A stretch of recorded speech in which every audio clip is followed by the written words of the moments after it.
gentlemen, and welcome to the first ever Theatre in Song.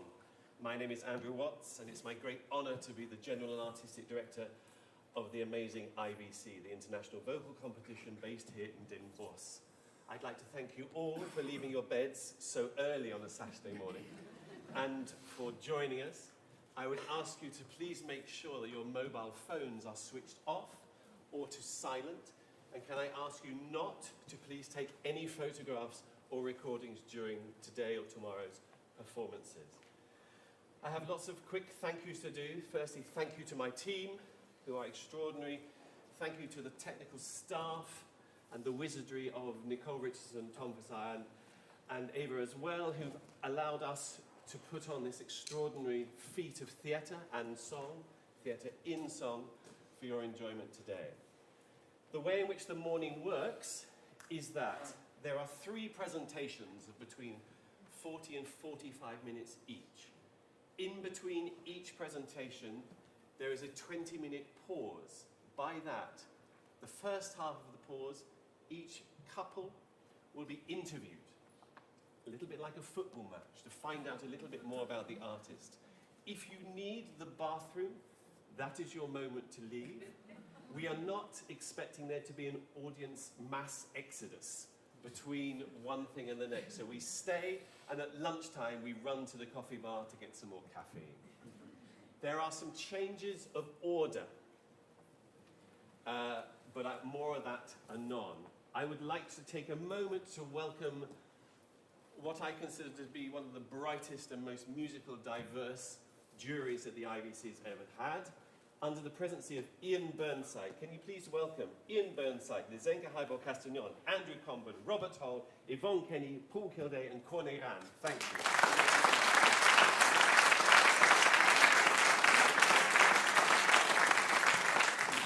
I also welcome our press jury and our junior jury. And all I can say is I'm incredibly proud of this city to have the faith to say, yes, Andrew, this is a good idea. Who knows if it is or not? But let me tell you, there is theatre in song. Please enjoy your day, and let me hand over to Anna Trombetta. Thank you.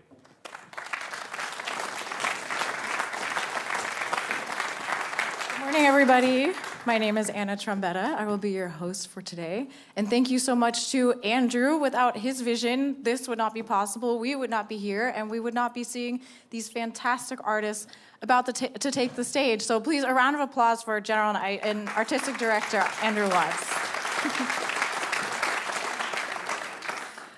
Ladies and gentlemen, dames en heren, zowel online als in deze fantastische Pleinzaal.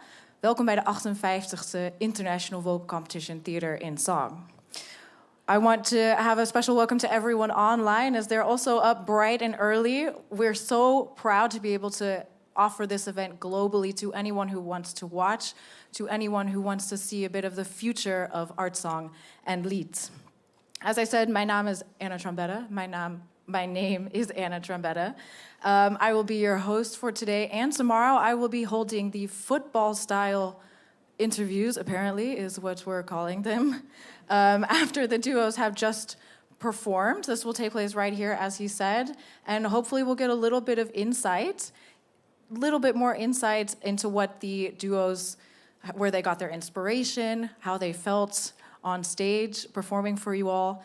It's extremely nerve-wracking as a singer or as a pianist or a zitherist to stand here and give your heart and soul. So please give your energy, your love to the performers as they're here, and they will give the same back to you.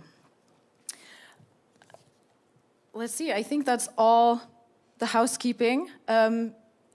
So I'm going to hand the stage over to our duos. Ik vind het hier wel heel gezellig met iedereen. I'm having an immensely wonderful time just standing here soaking up your attention. But I will hand over to our first duo, our first finalist duo of the day. Mezzo-soprano Nina Schumertl and pianist Amelie Wurmer present Cycle, The Woman I Am, a rare, intimate, and visually striking program about the female monthly cycle that invites recognition, wonder, and dialogue. Ladies and gentlemen, Dames en heren, Theater in Song.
Bitch!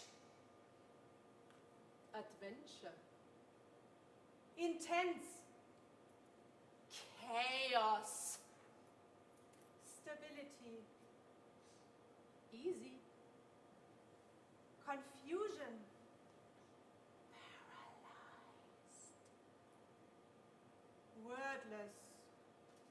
Surprising. Emotional. Roller coaster. Hell. Cycle.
It creates a beautiful pattern with the running water.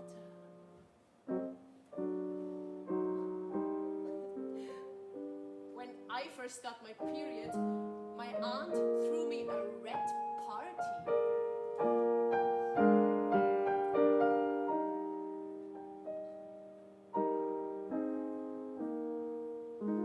My cycle synchronizes with women I am near to.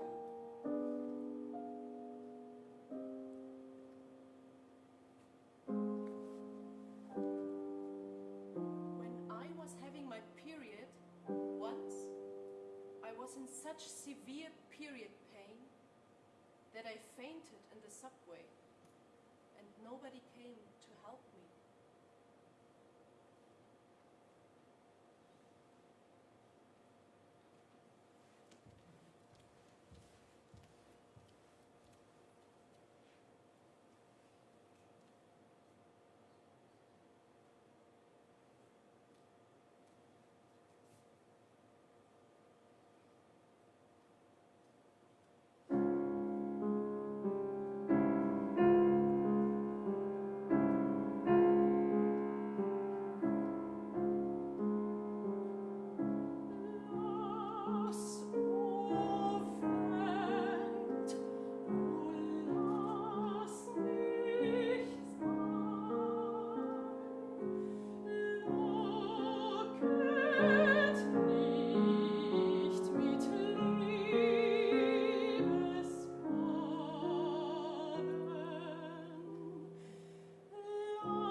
Oh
Komponiererei.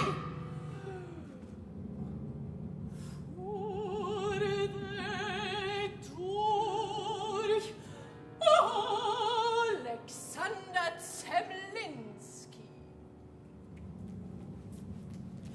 Der mein Talent sofort erkannt hatte er.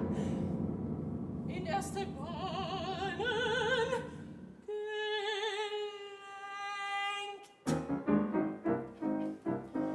Ich komponierte von einem Tag zum anderen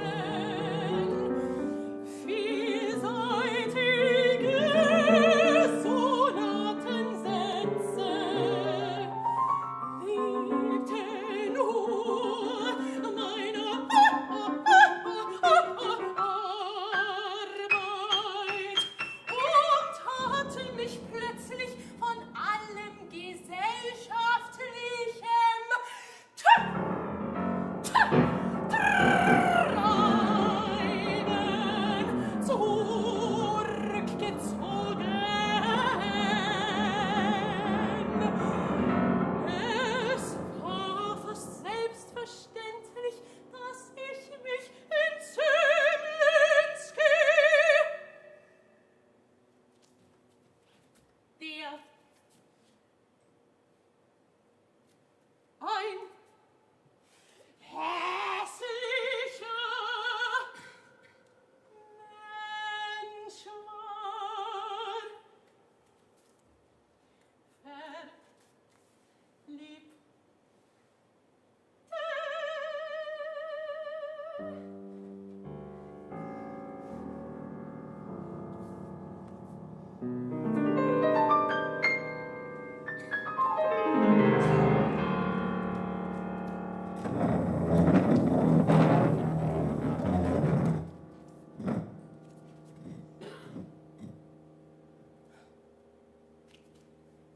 Spot on! Thank you. Fierce as a pumpkin string, with startup speed of 60 miles per hour. I want a lover to sweep me off my feet and slide me into the gutter without the niceties of small talk, roses or champagne.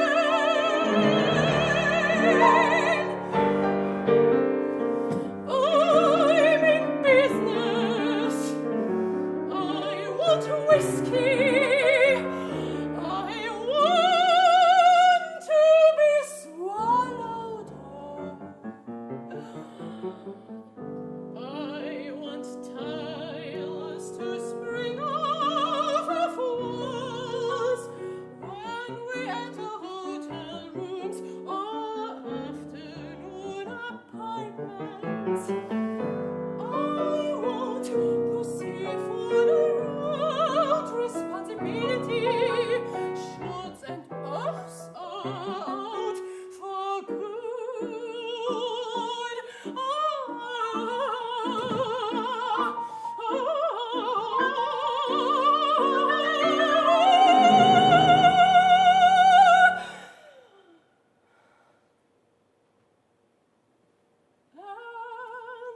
I don't want to be a fat domestic cat.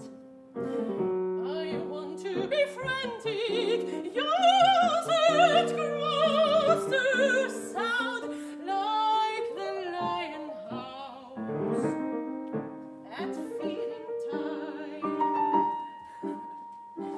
I don't give a damn who he is. I don't give a damn. Would you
When I was having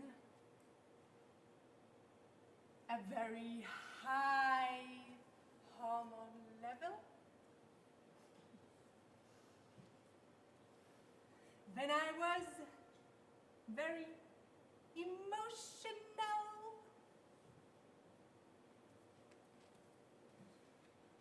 when I was too loud,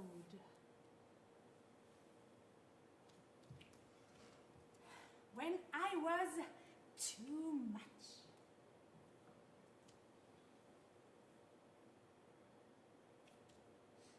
when I was ugly, ugly, ugly.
Hast du einen Freund?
was accepted.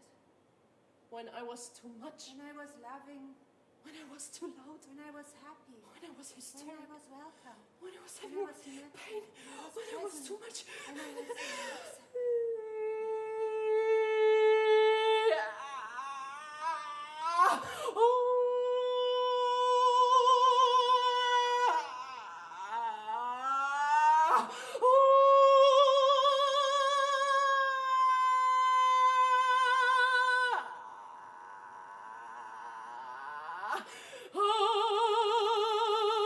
When I was welcome, when I was happy, when I was accepted, when I was When I loving, was ugly, when I I was was too much, living, when I was too when I loud, was welcome, when I was when I was hurting, when I was in present, pain, when I was alone.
When I was the woman I am.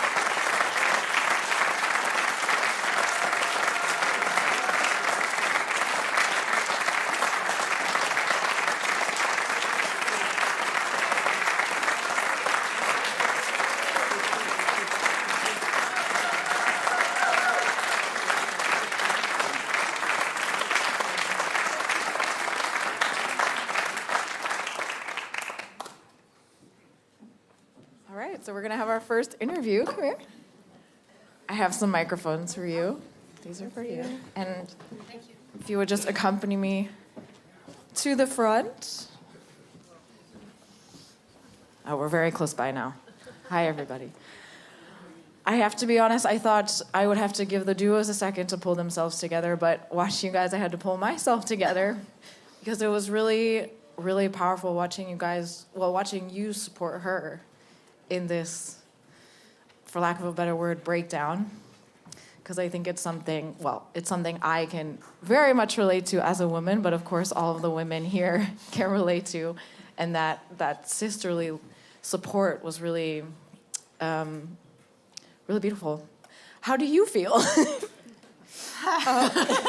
Overwhelmed, I would say, right now. Yes, overwhelmed is a good word. It was really emotional and really touching also for us. So thank you for having this opportunity to just be ourselves and just let everything out what's in us. And it's a really great present and gift we have in this competition. So thank you. And thank you for being here and giving us the energy. It was really great to feel Round of this. applause Thank you. for everyone Yes. here. Give yourselves a round of applause. Amazing. And also, thank you to the team that made all this possible. It was amazing working with you and having your support. So thank you for that. Bravi, bravi, bravi. So is this the first performance of this, let's say, this sort of theater and song idea, or are you experienced theater and songers? Yeah, we did a competition last year in Groningen, actually. And there in the second round, we were also allowed to try out a little bit to improvise. And there was a poem we could bring to life with our ideas. And that, I think, especially for me, changed it up because you are always so open and also so experienced, and you helped me so much. But you were so brave and tried everything out, every crazy ideas I had. And yes, so in Groningen we really felt that this was our way of performing, and we really felt ourselves. And this is not the normal state in competitions or in performing in classical music. So for us it opened a whole new world. Yeah, and we just got more and more into this, and hopefully we will in the future. Yeah. Because I think this is us, and we want to show this to the world. So hopefully you all enjoyed it. Thank you. So just quickly about the program itself, was there any one piece that served as like a main inspiration? Did you, per phase, let's say, maybe? I think it was actually the contemporary piece when I was, because it's so nice that you can adapt so many parts of it in different emotions and in different creative ideas we've had. And we really want to tell exactly our last sentence, when I was the woman I am, this is how it is. And it really gave us a great base to be creative and to be really emotional, because this program is based on emotions. And so we used When I Was For, and I think it's a special opportunity because you have to compose a piece like this, what you can also bring to all the other performances, and what you can give to yourself as a creative base. So, as we already said before, this piece is very special because it actually can't really stand on its own, but you can make yourself, you can bring yourself into it, and when you surround it with sense and other songs, then it gets very, very special, and that was a great opportunity for us. Yeah. This is also why we wanted it on the last position, because it summarizes everything up what we experienced in the last 45 minutes. So, and we started with it, so we have the cyclic... Nice little bookend of the program. The cyclic end. In the program book, if you don't have it, it's available in the foyer to purchase. There's a lot of information about all the duos and little articles that you can read about the competition. Anyway, you talk about how you surveyed women about their own cycles, correct? Around 100. Can you tell us a little bit about how that idea came about and what kind of answers you got back? What was the purpose of this, really? Actually, I went to a concert where a singer also did a survey and based her whole program on it. And I was so impressed by that because I thought, what a cool idea to let so many other people speak, even if they're not there. So because of that, we came up with the idea we also want to let menstruating people speak, even if they're not there. Maybe they're watching. We told them about it. Online, but, on YouTube maybe. Yeah, but just have different voices come to life. That was a really beautiful idea for us, and so... But it was also really interesting because we had a really big gap between the younger generation and the older generation. So...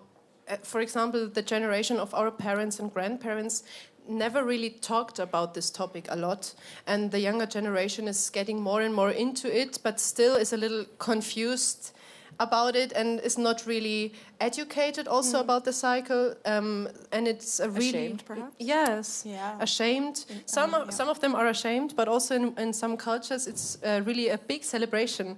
For example, a friend of mine is from Japan, and the aunt threw the red party for her. So sometimes it's also a really big difference between cultures and dealing with the monthly cycle, and this was also really interesting to learn for us.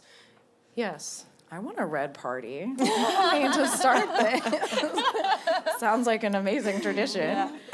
Yeah. So I think my last question is, after putting this performance together and going through this thing, getting responses back from the survey, what would you say is the main thing that women, and perhaps men as well, if it's different, that women can do to embrace their full selves at every phase of their cycle? I would say be there for each other and talk about it. Just talk about it, and really also hear and listen to yourself and feel what energy you're having on the one day. And especially for us performing in a job what is really exhausting and really orientated in performance and in high energy levels, it's also okay to have bad days, or if this is then not a bad day, it's just a day for yourself to relax. Normal day to relax and get more and more in touch with you. So if you hear to your inner longings and to your inner voice that tells you, maybe I don't want to practice today, or maybe I just want to read through the program and not sing a lot, or maybe I feel like meeting people or going out, just do it, and it's also not a shame if you don't, and if it's different every day. So this is what we want to want the audience to take with, that it's just okay, that every day is different, and that every person, especially the women out there, are nice to themselves, because they are quite amazing. Well, thank you both so much. Thank you. Thank you. Yeah, we can just go this way. We'll be right back with the next duo, which I will introduce. So.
Thank you. Thank you. I would like to introduce our next duo. I first encountered this duo when they submitted their introduction video for our social media on Instagram and Facebook. If you're not subscribed or following us, wait till the break and make sure you follow us. And there was really only one word that I could think of to describe these two fantastic ladies, and that word is chaos. Because they are chaos. And I think that will make a lot of sense when you hear the name of their program, which is inspired by W.H. Auden's poem, The Age of Anxiety. Ladies and gentlemen, soprano Laure-Catherine Beyers and pianist Anna Ostojić present a program that exposes the mental and emotional landscapes of our time. I present to you, It's Complicated.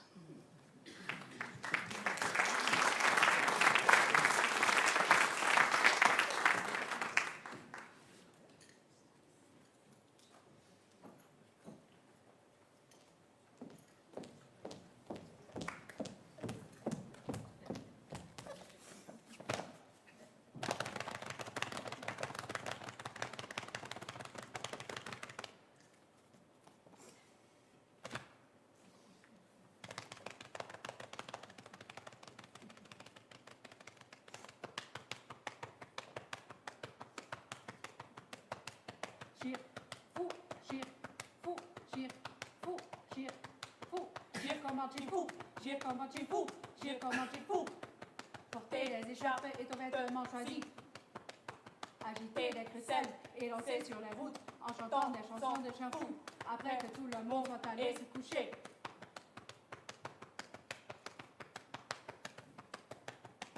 Moi, crête, je poussais, crête, je poussais, crête, je poussais, crête, je poussais, crête, je poussais, crête, je poussais, crête, je poussais, crête, je poussais, crête, je poussais, crête, je poussais, crête, je poussais, crête, je poussais, crête, je poussais, crête, je poussais, crête, je poussais, crête, je poussais, crête, je poussais.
Szkrtaje kościecze, Bożirek, mroczny krwi, jedzenice zachybne kozastre.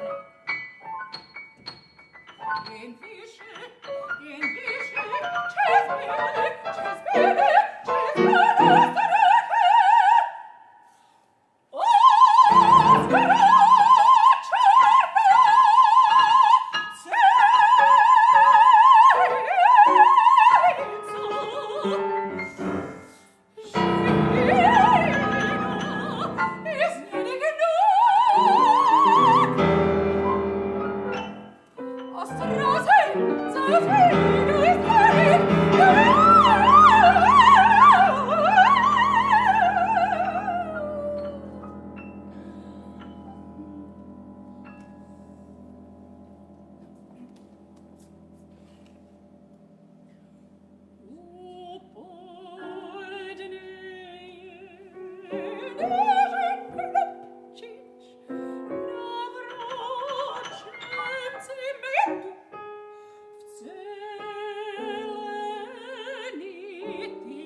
W machich oczach je prostora za jedną samą noc.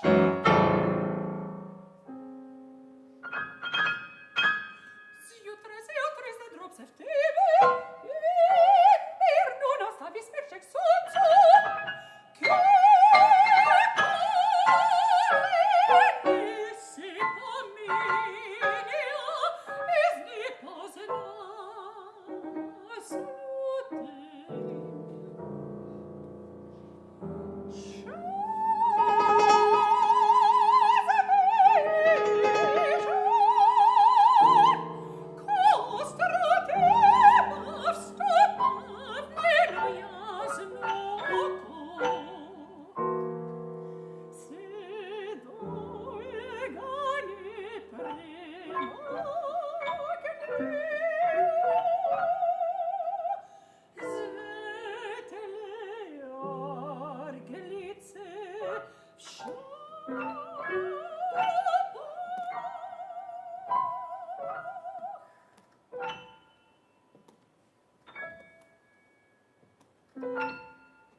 Could you scoot over, please? Oh, sure. Thanks. Is this enough?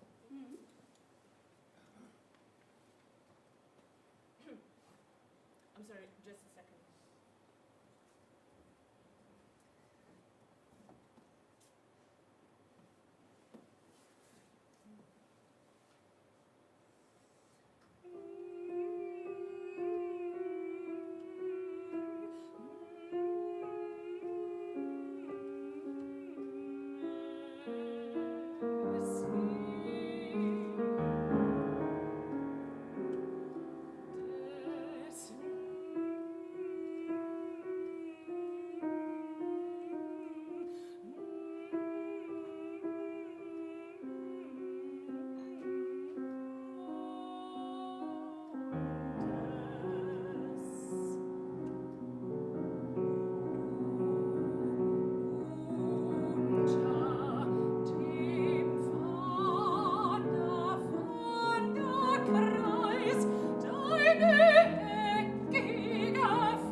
Imagination.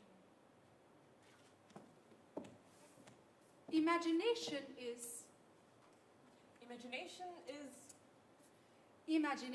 Imagination is subvert. Imagination is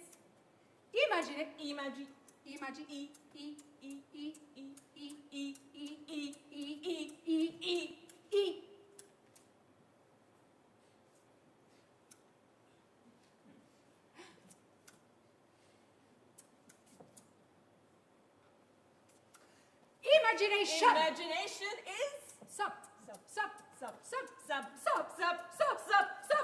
Subversive. Subversive. Siv. Siv.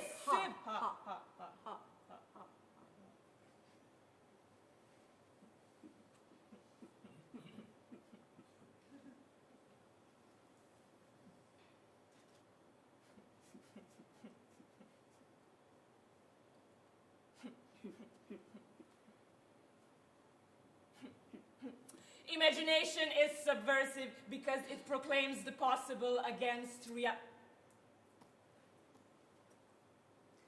Because it proclaims the possible against reality.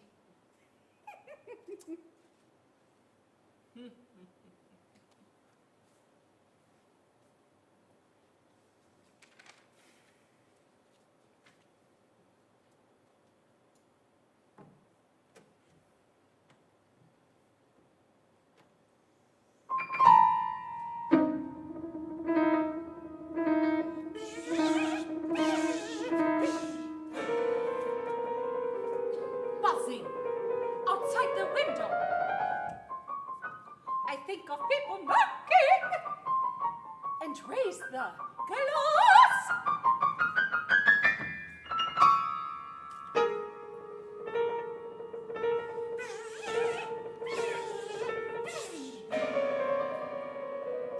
Buzzing outside the window. I think of people in chains and let it escape.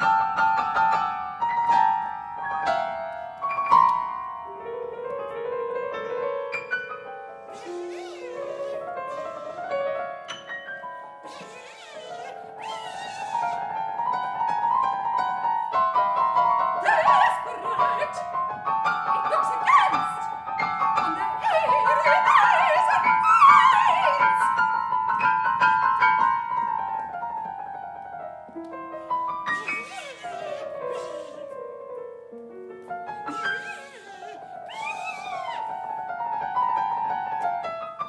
Margarita, Margarita, Margarita, your tender little heart scratches the polished glass of my soul.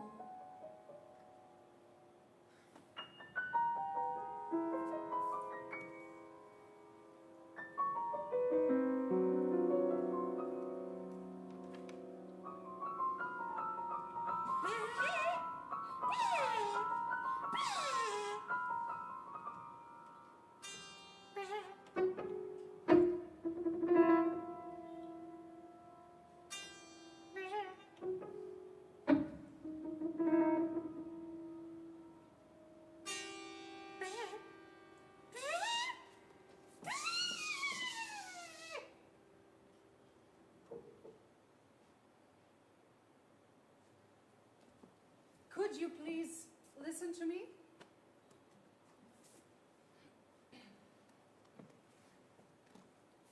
Could you please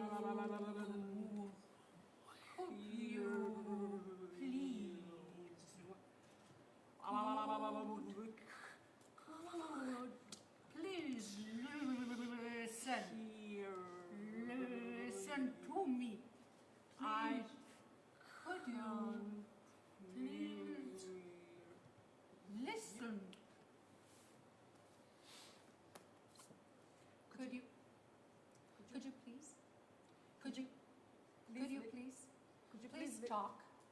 Could you please talk to me? Could you please talk? Please listen. Please talk to me. Listen to me. Talk to me. Could you please talk? Please Please listen. talk to me. Please listen. Please talk to me. Listen to Please me. talk to Please me. listen. Please I talk. do want to. Talk to me. I Please. do Talk to me, to. please.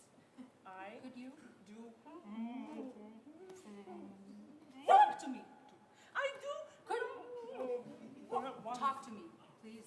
I do. Could you, please? Want Talk to me. I do. I not want to. Please talk to me. I I will tell can you. hear you. I I will tell hear you. you. I I will hear tell you.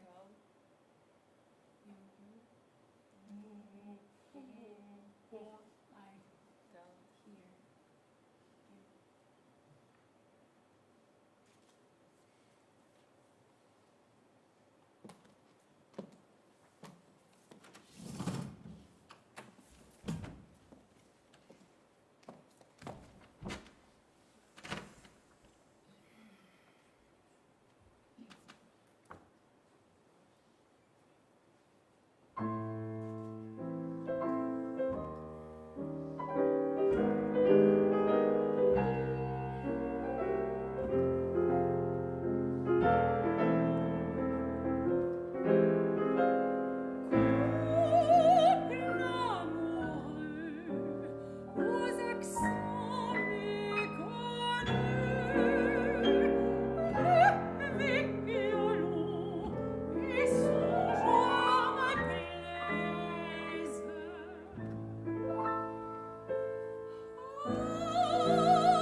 proper celebration. Oh. I mean, it's 5 o'clock somewhere, right?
You don't know it by heart?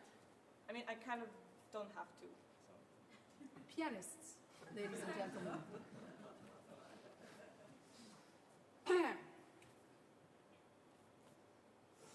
As mil aan en je af van aan, zie aan ab, se mil as en je aan, ot af avant, en zie say, ab mil en je aan, ot af avant, en zie, ab mil en je aan, ot af, bon, en zie van, ot en mil en as en je, en say am zie, say ab en van zie, say am ab an ot van, zie af en je, as, ad ot van, ad ot van as, ot van, zie, say ot van mil, as ab ot mil, say mil ab, say ant mil, as mil as zie, mil ab ot, able an je mil ot van, si vent, ot an mil anye ab lord, mil as mil anye ot, an si ab, vo ab, se, as an vent, se ab lab, as anye an double si ot, mil an vo ab, an se, as anye ot, mil vo an si ab, an se, as an si, an vo, se an ot, as an ab, as ot vo, si as an ot, an se as, an si an ot, vo, ot ab an vo, ot ab, allez!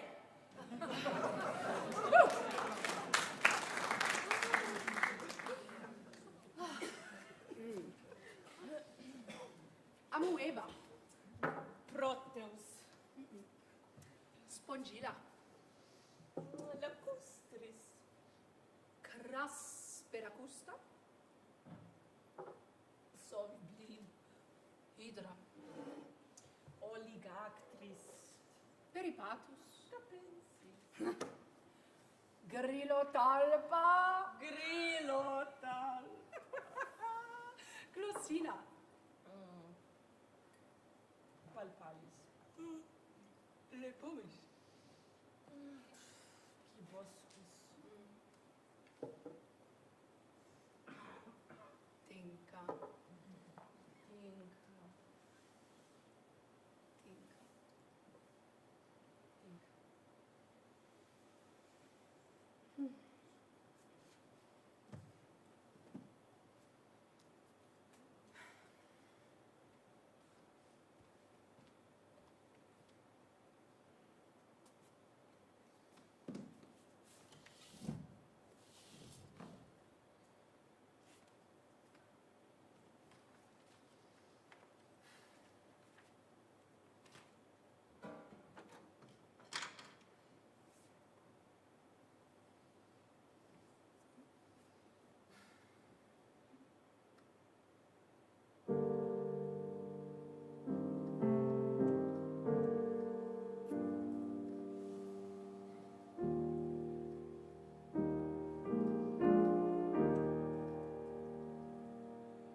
En de bloesems zijn verwelkt. En de geuren zijn weggewaaid. Wat blijft er nu nog over voor mij? Behalve dromen en hoop.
walking, when I was hiking, when I was playing here, when I was cleaning, when I was cooking, when I was jogging, when I was...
When I was laughing,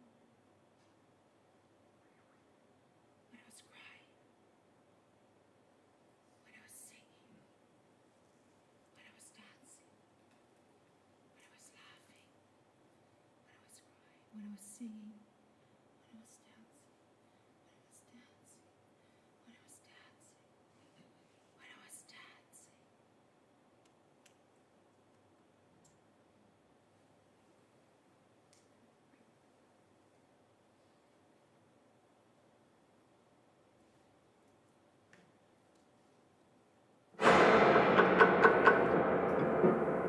Behold that gallant, that white cavalier, oh look at his wasted body, his wasted body.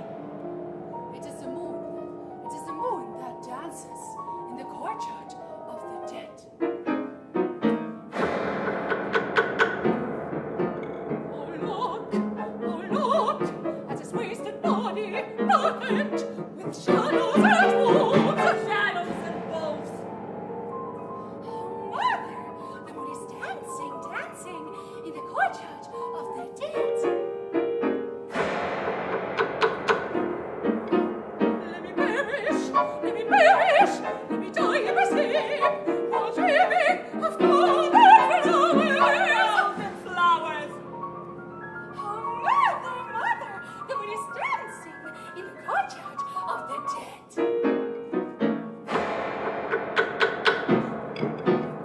My daughter, on the wind of the sky, has made me pale, oh so pale, has made me so pale. Oh, mother, it's not the wind, but the moon in the courtyard of the dead. Oh, bellows, but the gas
Hi, guys. Hi. Well done. Thank you. Do you want to make the mic dirty? Follow me, follow me, follow me.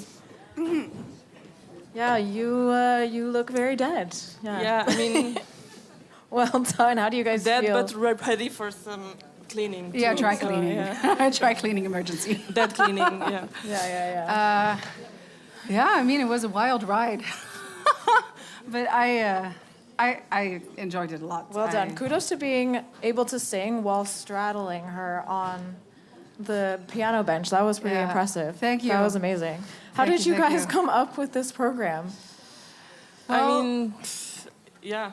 We just wanted to really focus on, I think, the intimate nature of this art form. It's really just a singer and the piano, but it has infinite possibilities. And I think we really wanted to stay very true to this analog without any extra,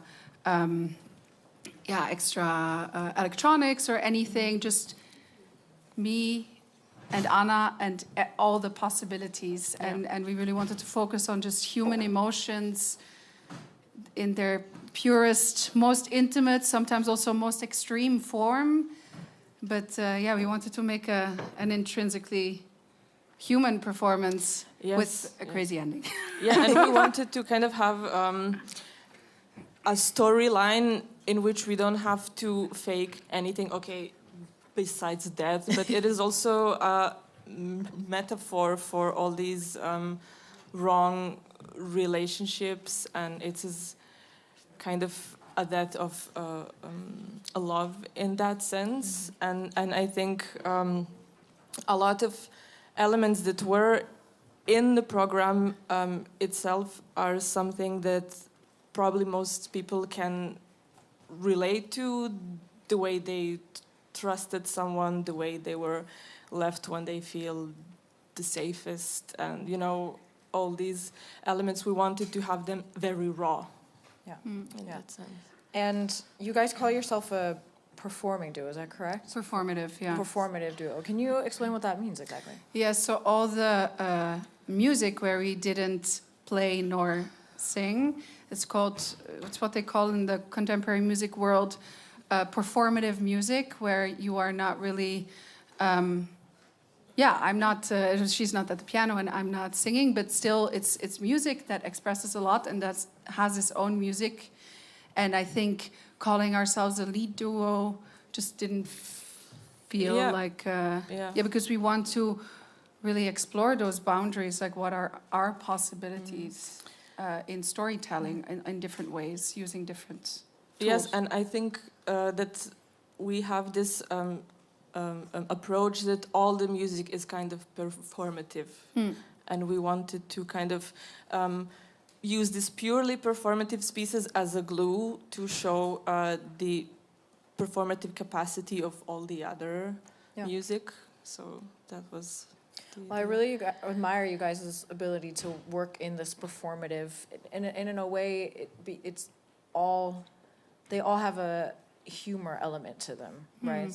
To tell a story that's so serious. Yeah. And humor can be this very, disarming thing to tell a broader story, a broader, more serious story, but it can also be a way for people to run away, to kind of avoid things.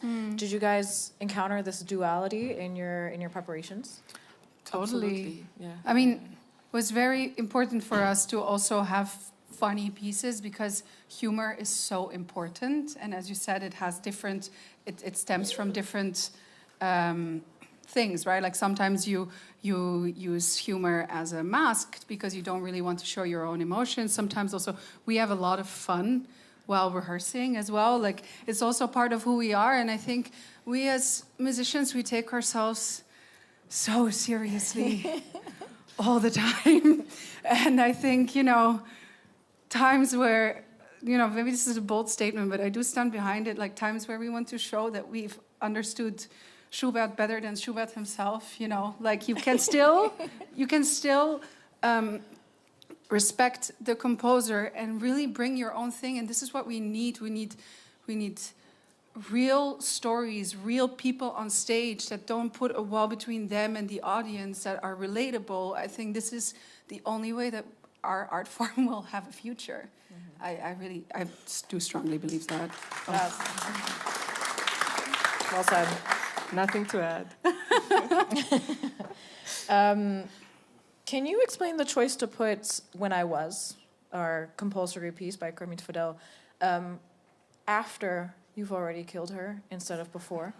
No, I know it sounds like a weird question, but I was genuinely curious watching it because it seems, killing somebody, not that I've done it, but it seems like something that would happen in a sort of, fit of passion in this like very extreme state. And yet that's not what you did. Yeah, I mean, but I think, sorry, I know that it's your piece, but I think we had this, this piece came as the idea that even when someone is gone, you still cannot let go, and also me coming back at the end is just like this haunting thought of someone who is not even in your life anymore. It's not even on this earth anymore, but there is something inside of you that it's still, holding tight to that. So yeah. Yeah, and I think what I try to portray with it is this feeling, this utter feeling of loneliness, where you really feel like there's no other option. So it's not. I mean, I've also never killed somebody, but not all murders happen in a rage. They happen in very different states, and how we communicate with each other, how we are with each other, how we take care of each other, it matters. And I think also it's not only when I then killed you and sang the solo piece, it's not only Anna that keeps haunting me, it's also how do I live with my decision, it seemed like the only option, but where do you go from there after having taken a human life? And it can really haunt you, even though you think that it's the only solution to your problems, but it's not. It never is, ladies and gentlemen. Sorry? It never is, ladies and gentlemen. Oh my God, yes. No. Didn't think we need to say it, but please don't go out and murder people. So... Goodness gracious. In The Age of Anxiety, W.H. Auden's poem, you reference that in your text. Right? No, I think this is another duo. I'm so sorry. Misunderstanding. No, we didn't. Well, then my next question, where did you draw your inspiration from? I mean, basically from life. Real life. And I think... from the fact that we really, as a humankind, have to think about the ways we are loved and the ways we love people, and I think that all the horrible things that are happening in general are the lack of love and care, and the lack of listening, and I think that this kind of empathy, the core of it, is in one-on-one love, I think, and this is where everything branches from, and we wanted to show all these different aspects and how the lack of love, real love, can have fatal consequences. Yes, on very micro, but also micro and also micro level. So I think.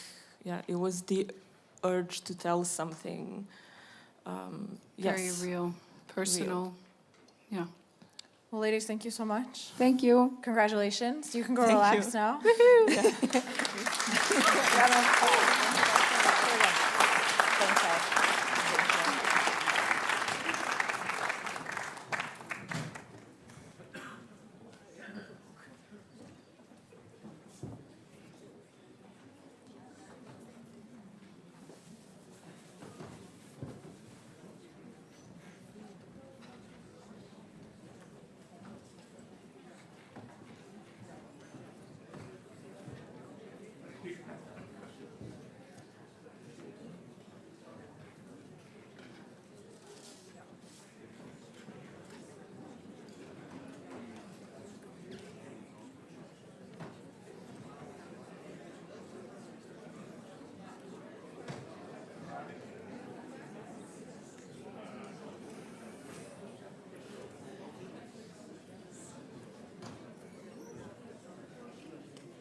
Our next duo posed the question, what does it mean to be a stranger? To others, or even to oneself? Baritone Jared Michaud and pianist Christina Maria Koti pose this question in their performance, Étrange. It's their shared journey into what it means to be a foreigner, a journey that they share with all of us at some point. Definitely with me, I'm not from here, and I know what it means to feel alone in a country. Ladies and gentlemen, Étrange.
Then my weary sprite now longs to fly out of my troubled breast.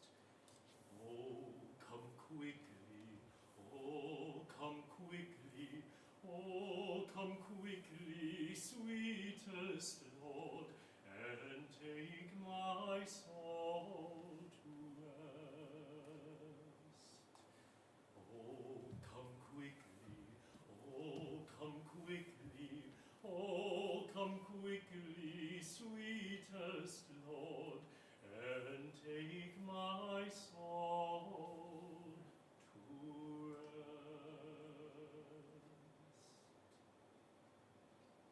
Some of us leave by choice.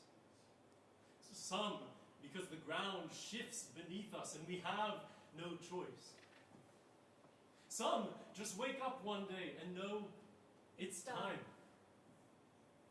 But as soon as you cross any border, seen or unseen, you become something else. Not from here, not from there. A question, a stranger, a foreigner. A song, searching in the darkness for a place to land. For I can see nothing before me. And I wonder, where lies my path?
In portam olo aniro, pepsach novathiastos cotavi, matibota brostam uden blepo, puras en arotieme, esmus viorum mani, sederun ianemi, contar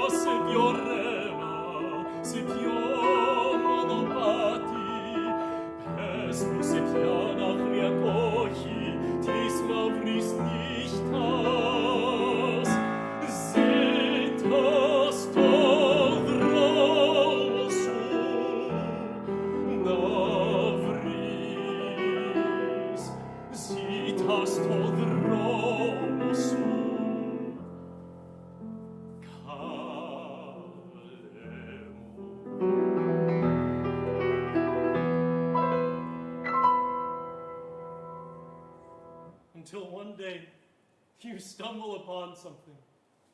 You don't know where it leads. Perhaps it's the road less traveled, but perhaps that'll make all the difference. I mean, it certainly appears beautiful. Sweet, even.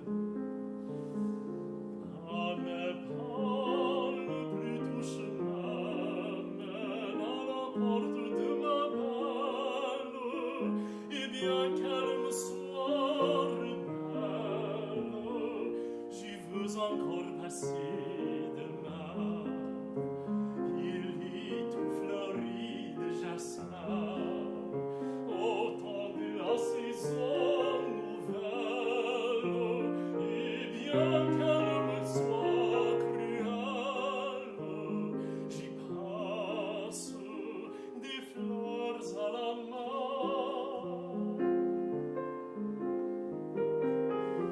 pour toucher son cœur inhumain, je chante ma peine cruelle. Et bien qu'elle me soit rebelle, c'est pour moi le plus doux chemin.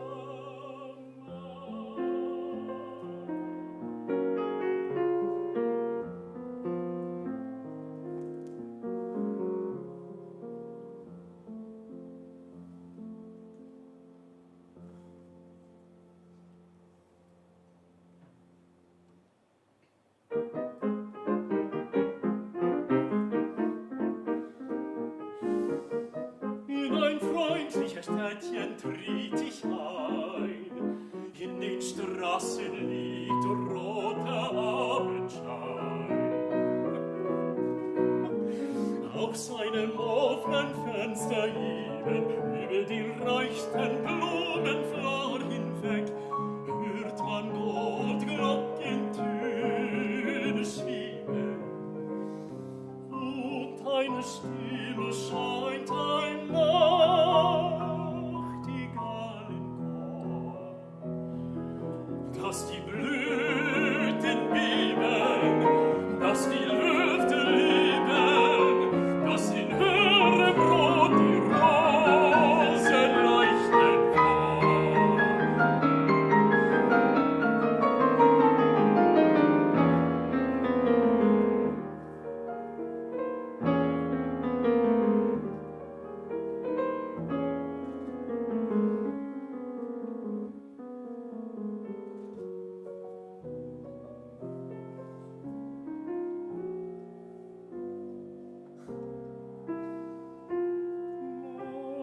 Lang stiehlt die Staunen,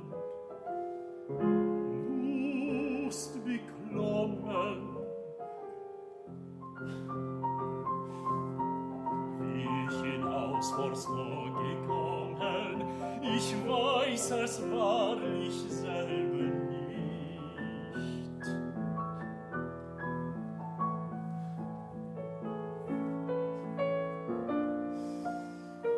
Ach, hier liegt die Welt so licht. Der Himmel wogt in purpurnem Gewühl, rückwärts die Stadt in Gold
This is it.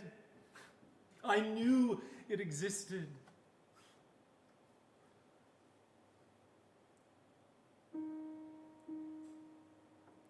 Aux portes de l'automne, avec de plantes vertes, vertes qui jamais ne porteront de fleurs. Où sont mes fruits? Où me plantais-je? Aux portes de l'autel, un ange devant toi, distribuant des prospectus. On n'a jamais si bien défendu la vertu. Donne-moi pour toujours une chambre à la semaine. Ange barbu, vous êtes en réalité un poète lyrique d'Allemagne qui voulait connaître Paris. Vous connaissez de son pavé ces rails sur lesquels il ne faut pas que l'on marche, et vous rêvez d'aller passer votre dimanche à Garches. Il fait un peu lourd et vos cheveux sont longs. Un bon petit poète, un peu bête et trop blanc.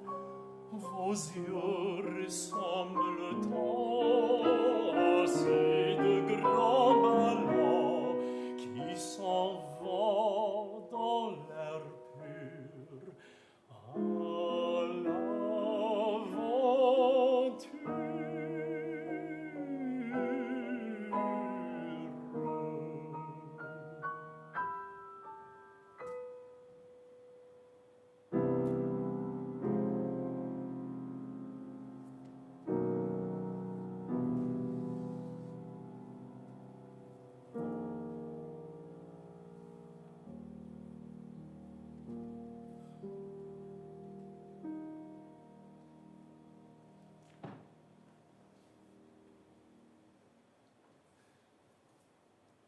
I thought I had arrived, but I guess I've never stopped leaving. I mean, how could I actually arrive when I live in a place that uses the same word for foreigner as they use for the word strange? Strange. I mean, people have always thought that I'm strange. I've always been strange, but it never had to do with what passport I held or where I was born. You know, before, I chose my strangeness. You know, what I said, how I acted, what I wore. But now it's as if the strangeness has chosen me. I mean, they have every reason to think I'm strange. It's true, with all the mistakes that I've made in their language. But it's so hard to keep up. You know, they have all these slang words and they have all these expressions. Oh God, and they speak so fast, too. I mean, how can you even know what language is that? Is that French? Oh, it's all Greek to me. Honestly, I swear sometimes French sounds like this. Quelle timide, mitine, coquette, la fillette du Picton, elle avait mis sur son oreille si verrait un sombrero.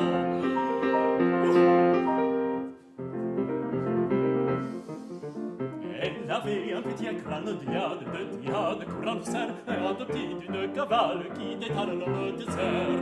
Autour sa taille, serré comme brille, son coursier noir luisait comme une cuirasse. Claire glace, vivant miroir, elle avait pris son ton farouche, sa bouche rose éclairant, sonnait d'une brève fanfare, et bizarre plissait le front.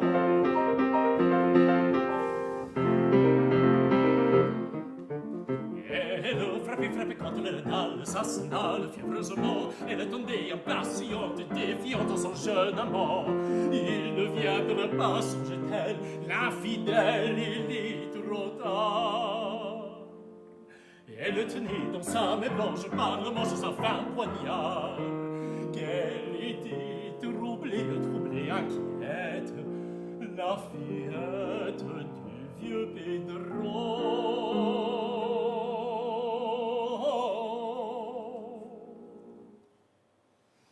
Elle avait mis sous son oreille si vermeille un sombrero.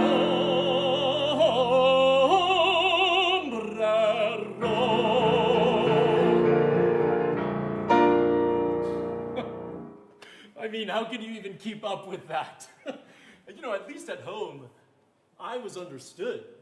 People understood me, too. You know, I guess maybe it wasn't so bad. The way the fir trees blew in the wind. The big, deep blue sky above me. My friends and family always around me, supporting me.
Who am I kidding? It's a dream. I don't have any of that anymore.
was dreaming, when I was imagining, when I was searching, when I was finding, when I was singing, when I was dancing, when I was laughing, when I was seeking, when I was finding, when I was dreaming, when I was imagining, when I was jumping, when I was swirling, when I was spinning, when I was jumping, when I was laughing, when I was happy, when I was happy, when I was belonging, when I was looking.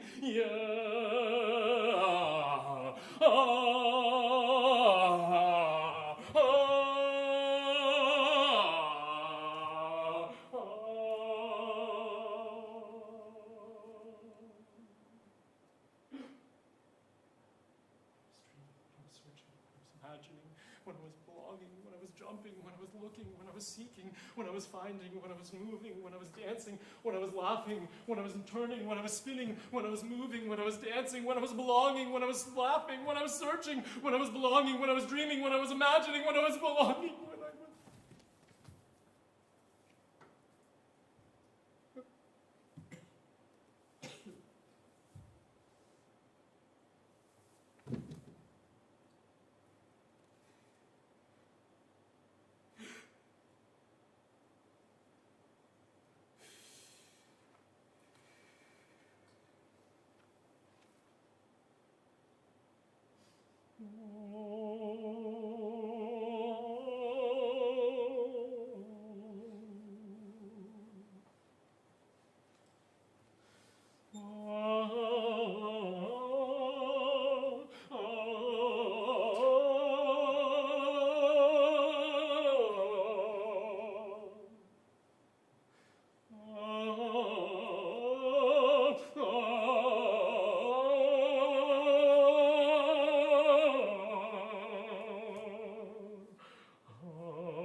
Me stesso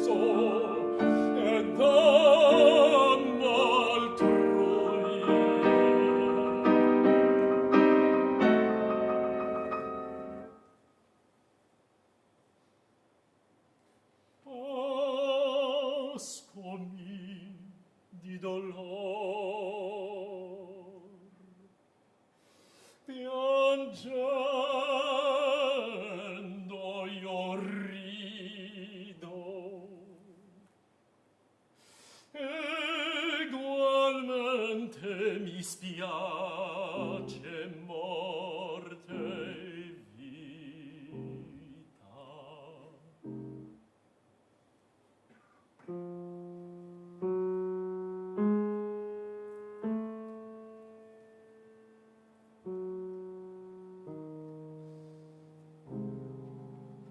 In questo stato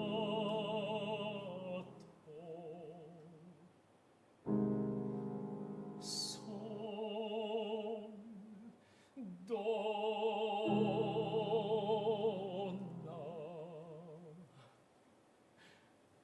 per voi,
What is that?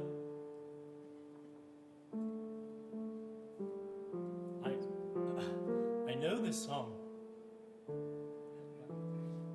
My grandmother used to sing it. Follow the North Star. Yeah. It's a song my ancestors sang. The Acadians during the Great Deportation, when the British tore apart families, sent them across the world to make sure they'd never have a home again. They sang, Suis l'étoile du Nord, and you'll find your way home.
My family was also displaced in the exchange populations between Greece and Turkey. They were told they had to leave and moved to a Greek island. But there, they built a life and a home. So can we. So can we?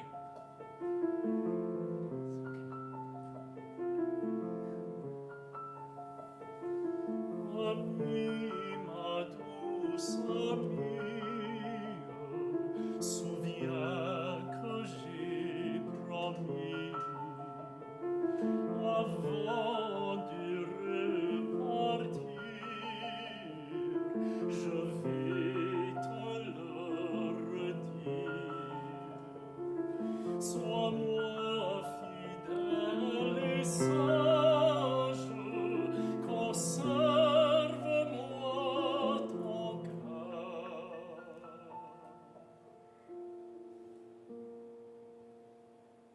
Au retour du voyage, je ferai ton bonheur.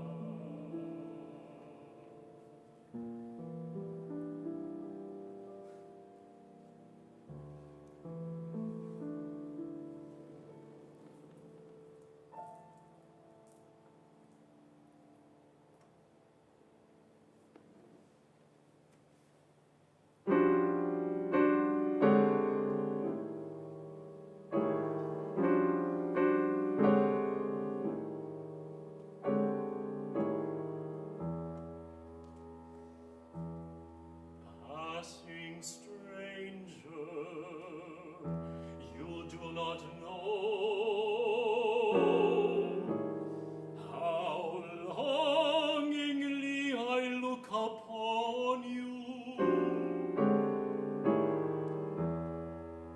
You must be he I was seeking, or she I was seeking.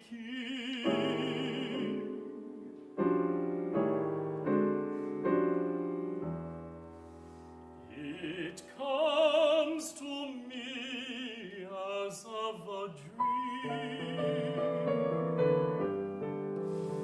I have somewhere surely lived a life of joy with you.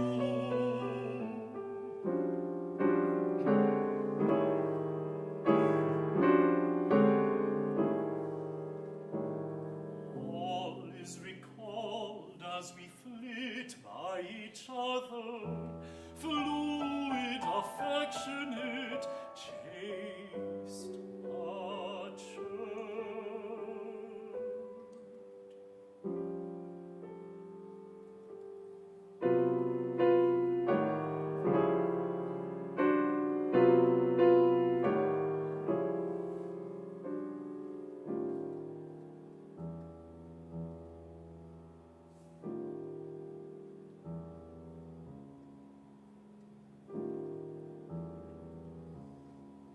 You grew up with me, were a boy with me, or a girl with me.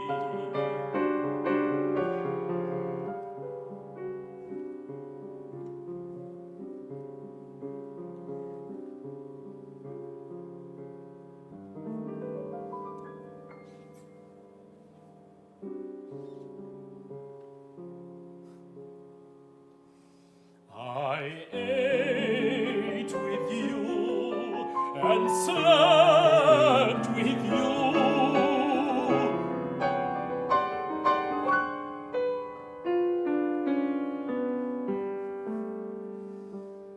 Your body has become not yours only, nor left my body mine only.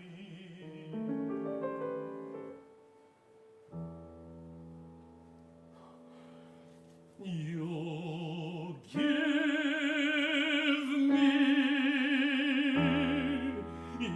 give me the pleasure of your eyes, face, flesh.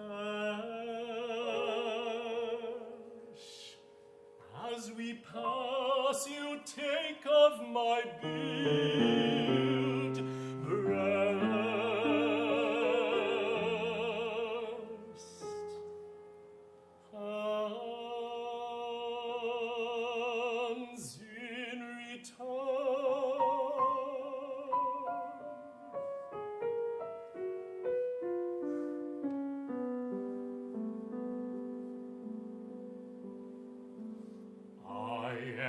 to speak to you. I am to think of you when I sit alone, or when I wake at night alone. I am to hate, I am to wait, wait.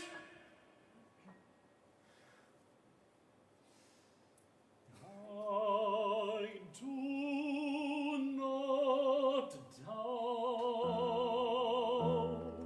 I am to see you again. I am to see to it that I do not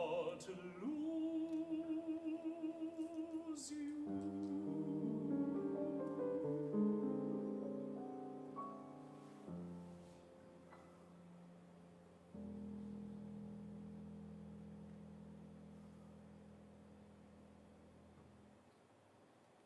I did not lose you.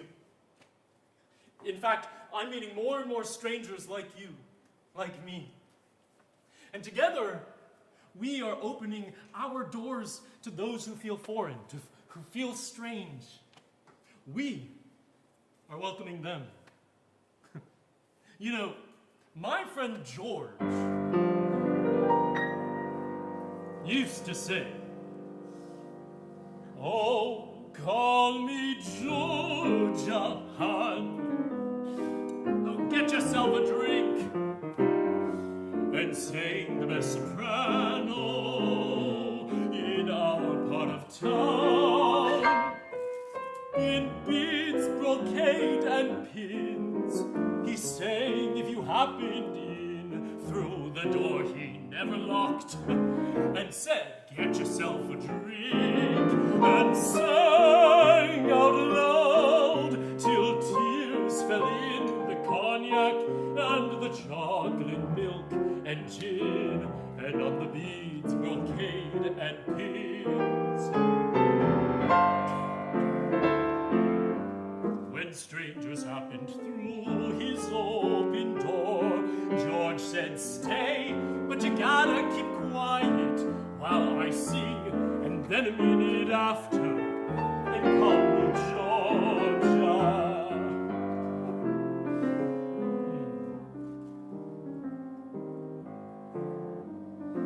One fine day, a stranger in a suit of navy blue took George's life with a knife George had placed beside an apple pie he'd baked, and stabbed him in the middle of Un bel di vedremo, as he sang for this particular stranger who was in the United States Navy.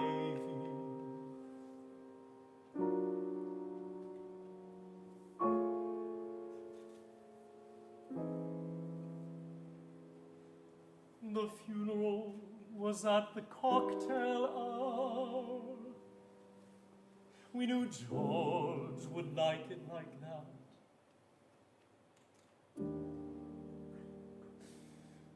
Tears fell on the beads, brocade, and pins. In the coffin, which was white,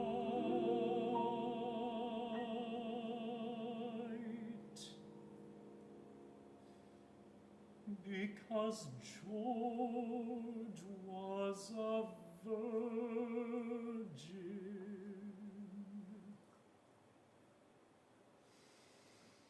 Oh, call him Georgia, get yourself a drink.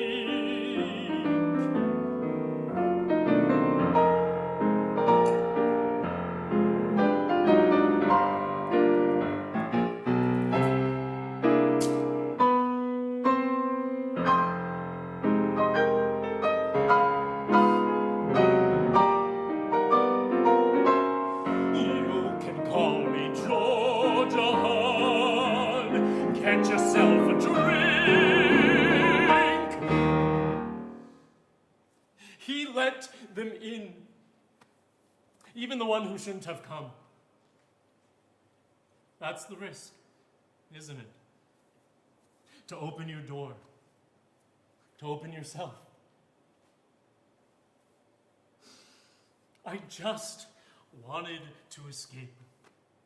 I wanted to find the right home for me, but the only thing that I found is myself. A stranger everywhere. But I guess that's its own kind of home.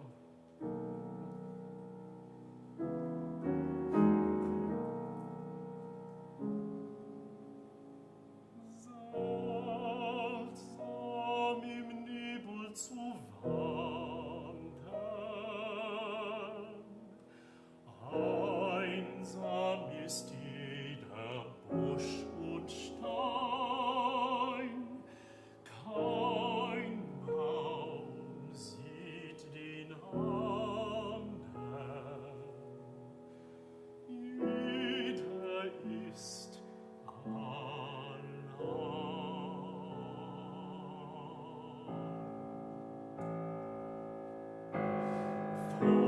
von Freunden war mir die Welt, als noch mein Leben Licht war.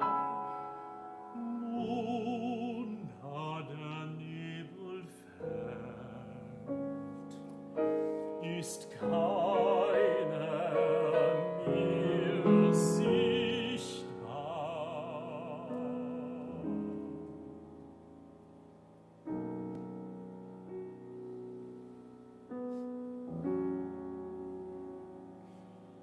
Wahrlich, keiner ist weise, der nicht das Dunkel kennt.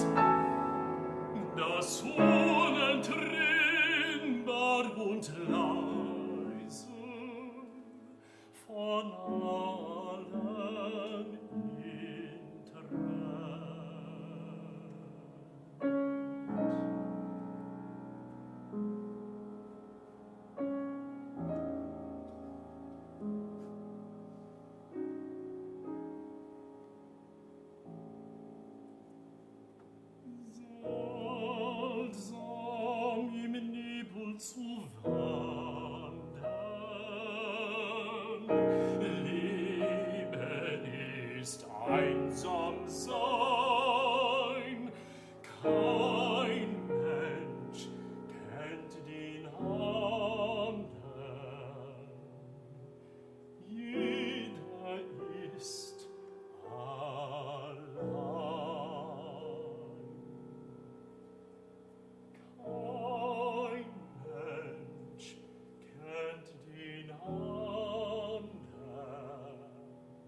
go. We'll keep it short because I know people want to have a bite before they come back. If you guys just follow me over here. Bravi. Thank you. How do you feel? Sweaty. I gotta say, pink is your color. Thank you. Looks wonderful. Is this the first time you've given a more theatrical lead recital as a duo? Actually, it's not. We did a residency in Italy in March, April. And we worked with another dancer. Yes. And it was a voice, piano, dance show. Yeah. Oh, very cool. Yeah. So was this idea, this program, this concept, did you already have it set up, or did you? No, this is a different show. Similar themes, but it was a different concept, yeah. So was this the first idea that you guys had when you saw the theater in song? How did you guys come up with this? Yes, I mean, it's something we've been always thinking about, actually, moving places all the time and always trying to find this kind of home. So when we saw the competition, we thought that maybe this is something that we can explore further. And talking about people being foreigners and strangers, how did you two meet? How did you guys make a connection as people who are not from the same country? Yeah, it's a bit funny. I mean, we actually met in London, which is where we did our master's degrees. But when we met, I said, "Oh, where are you from?" She said, "Oh, I'm from Rhodes, the Greek island." And I said, "Oh, I've been there before." She said, "Yes, for holidays. You're a tourist." I said, No. I said, "I did a concert there, actually, in the palace there." She said, "Oh, and you did classical music? If you did a classical music concert on my island, I definitely was there." And then she found the program and she said, yeah, 2 years ago, I was there at your concert. No way. So it was kind of just like, of course, Yes. That's small world. That's stunning. I love that. Yes. So there are so many ways for people to leave their home countries and come to new ones and all that type of thing. How do you propose that people who are in, let's say, the country you're going to, so if you move to the Netherlands, how would Dutch people, how could they be more welcoming? Should they meet them on this sort of micro level of person to person? And how can we encourage that on a more macro level, let's say, politically? Do you want? You can Hard question. I'm so sorry. I'm putting you on the spot. No, I have lots of thoughts. I think, in the day-to-day life situations, and I can't speak for what it's like here, but I could speak on what it's like in other countries. I think the thing that's always made me feel the best is acknowledgement of difference. It is okay to say that my culture and the way that I act is different, but with an inkling for understanding. So I think it's not great to act like, oh, well, whatever, I'm not even going to talk about it, that you're different. But the moments where I felt the most welcomed is when people are like, oh, well, tell me more about that. Like, it seems like that's so different, tell me more. And then there's also, language is a huge thing as well. And I think something that we've talked about a lot is like, just remember, we're smart in our native language. Yes. Sometimes I say to French people, like, I know I speak like I'm 15, but imagine me in English, like I'm a real adult in English. I'm actually funny in English. In French, yeah, I don't know. What if you have thoughts? Yeah, for sure, what you said. And also, I think, depending on the country, there are means to help the people that are coming. Sometimes being an immigrant is really so hard. The language is the first thing, but also all of it's more like the paperwork and having some funds for these people that cannot find the work immediately because maybe they don't speak this language or maybe they don't have a visa for this country. I mean, Jared knows more about that because he had these issues with visa. So I think things like that are also really important. No, she's right. Like one of our best friends who's French has helped us both so much just by being like, oh, you're applying for a visa. If you need to say that you know someone, then like use me. Here's my information. Just really boring bureaucratic things. Yes, like, that's helpful. Or like I can come to the bank with you if you want to need help to make a bank account. Things like that. Like honestly, the practicalities. That's the most stressful part, I think.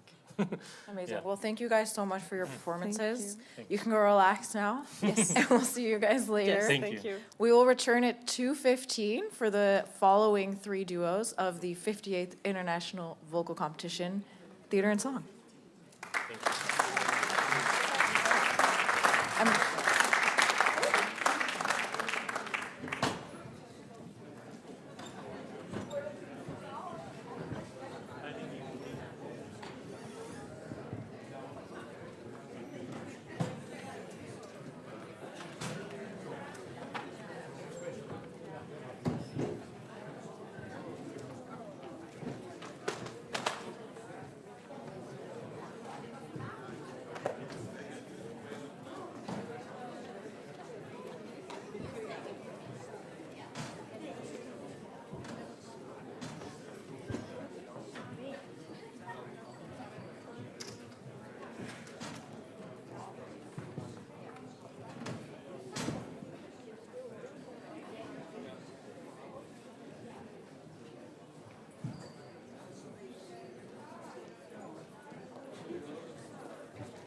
Yeah, thanks. I was about to.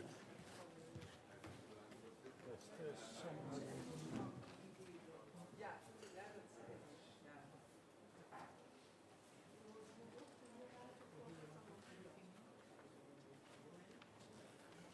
Sorry? Ik wil de grootste ja,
afternoon, ladies and gentlemen, and welcome back. Thank you. I'm just going to do half an hour of some traditional folk songs unaccompanied on a comb and paper. No. Thank you so much for still being here. It's extraordinary. We've witnessed the birth of theatre in song, and our first 3 children have been born. Regarding this afternoon, in your programme book, for those who haven't yet purchased, they are, see what I did there? They are €7.50 from the front desk. We have a change of order. Josine Hill and Rosalia Kirk will not be appearing today. They will appear tomorrow morning. And I am very grateful, as is the IVC, as is everybody else, thankful for George Robarts and Edward Picton-Turbervill, who have agreed to swap from tomorrow to today. So, everyone knows who we're going to hear. I wish you a really good afternoon, and I hand back to Anna Trombetta.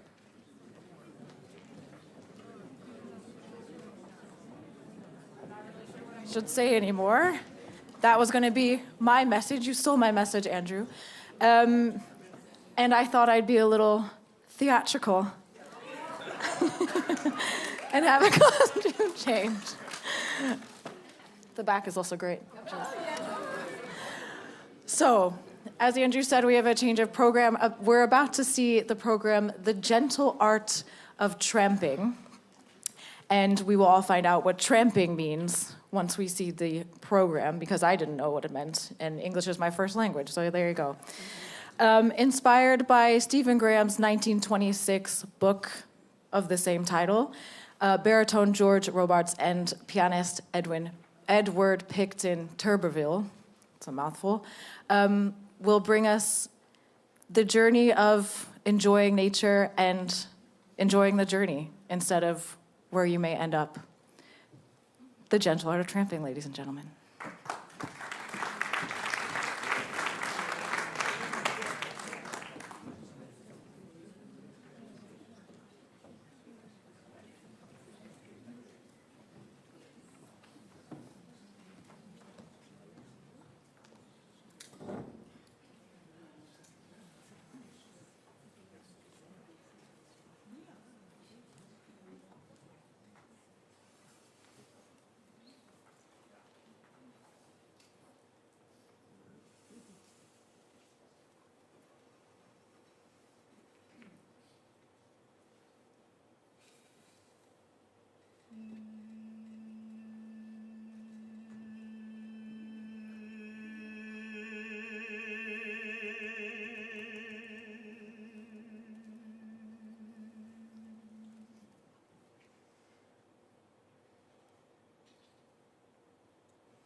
When I was working late, when I was staring at a screen, when I was sitting in the dark, when I was sending emails, when I was opening spreadsheets, when I was skipping dinner, when I was living on coffee, when I was cancelling plans, when I was hitting the wall, when I was burning the candle at both ends, when I was running myself into the ground.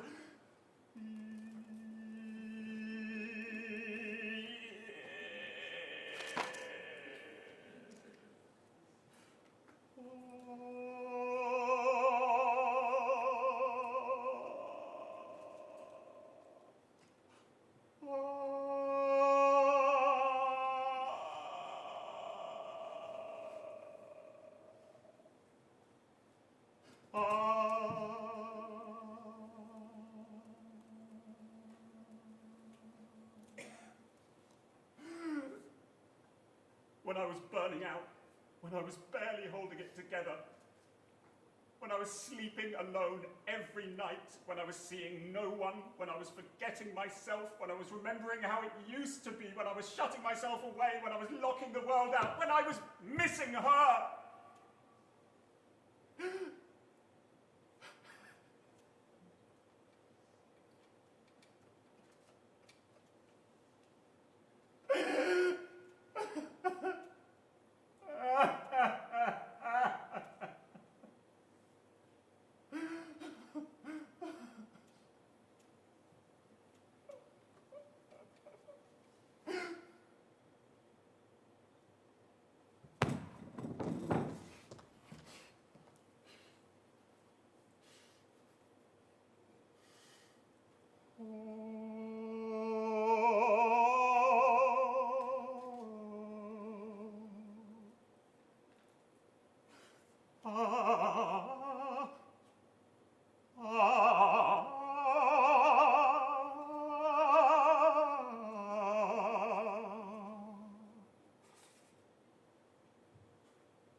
When I was longing to escape, when I was staring out of the window, when I was craving company,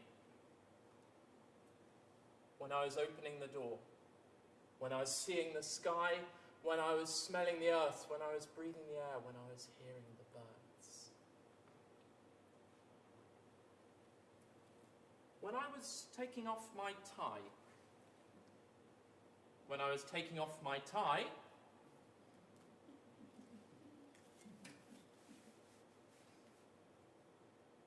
when I was taking off my suit.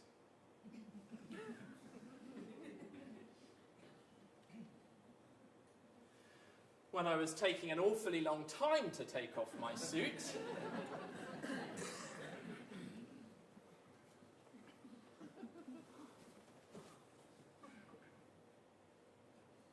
When I was hurrying up.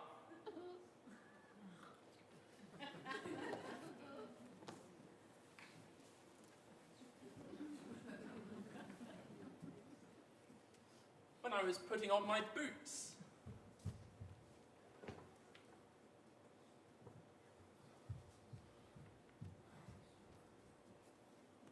When I was changing my tube.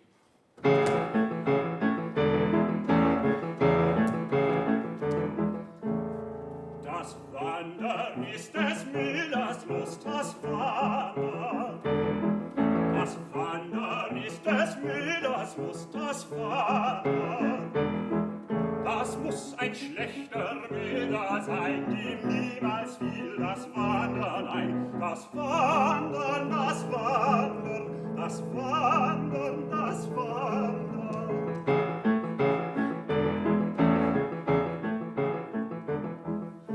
Vom Wasser haben wir's gelernt, vom Wasser. Vom Wasser haben wir's gelernt, vom Wasser. Das hat nicht Rast bei Tag und Nacht, ist stets auf Wanderschaft bedacht. Das Wasser, das Wasser, das Wasser, das Wasser.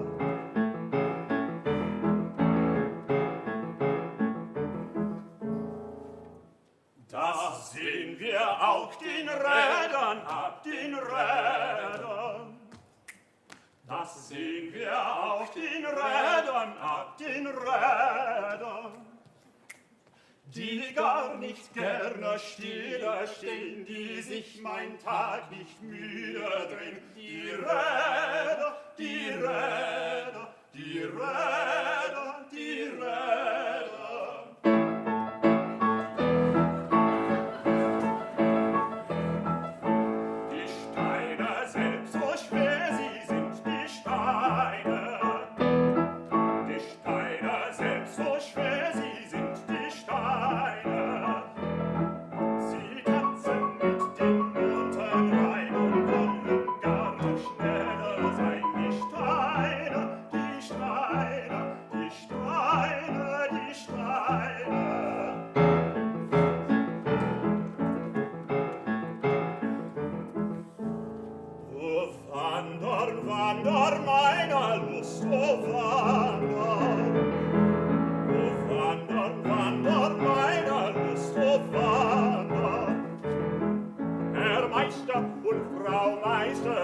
Lass mich in Frieden weiterziehen und wandern und wandern.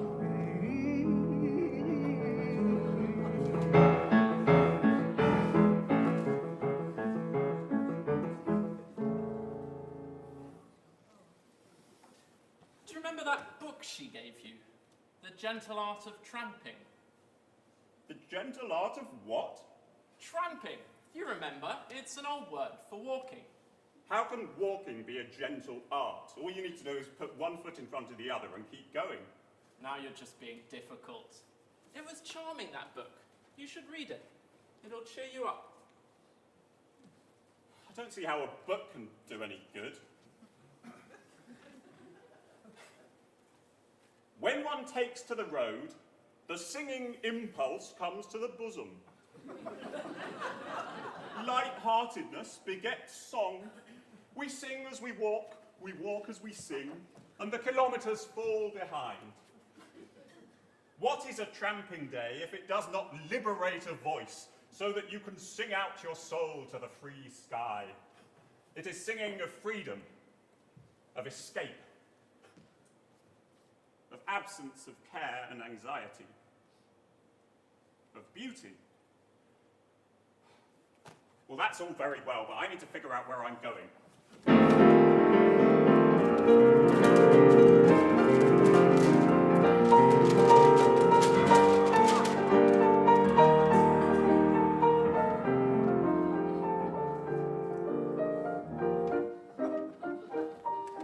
It is good to be out on the road and going one knows not where. Going through meadow and village, one knows not whither or why. Through the grey light drift of the dust, in the keen cool rush of the air, under the flying white clouds, and the broad blue sweep of the sky.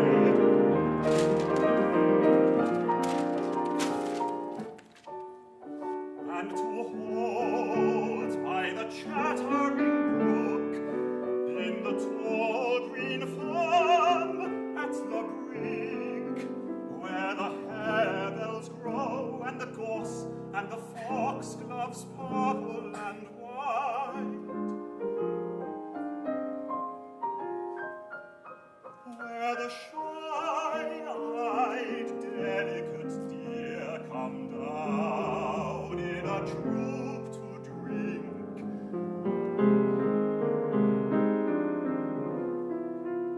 When the stars are mellow and large at the coming dawn of the night.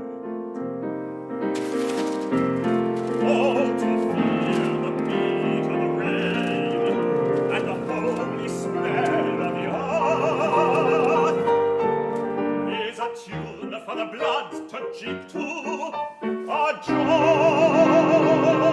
past the power of words. And the blessed green comely meadows are all a ripple with mirth at the sound of the lambs at play,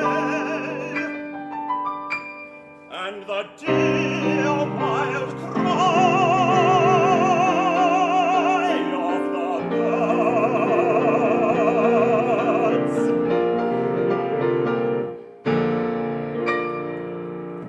Oh, this was such a good idea. Yeah, there's nothing like an early start to get the blood flowing. How's your voice holding up? We'll see. Coffee? Oh, thanks. What kind of tree is that? This one, a pine tree of some kind? Pine tree. Beautiful. Hey, and what's that little yellow one over there? That one, yellow hammer, I think. A yellow hammer.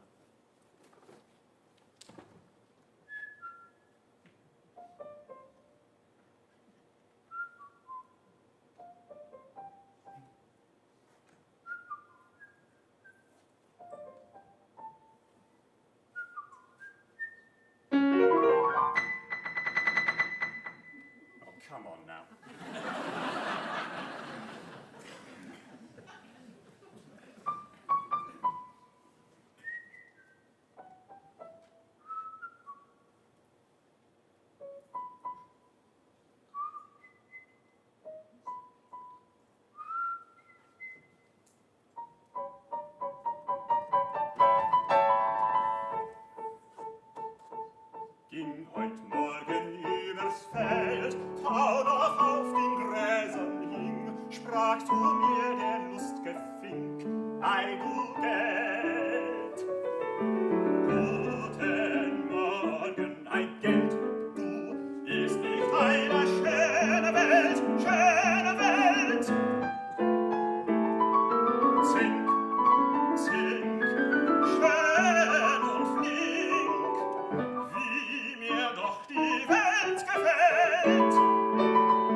Geschenkt. Ist nicht eine schöne Welt, schöne Welt? Kling, kling, kling, kling, schönes Ding, wie mir doch die Welt gefällt. Heia!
Is that a swan? No, it's a duck, you idiot.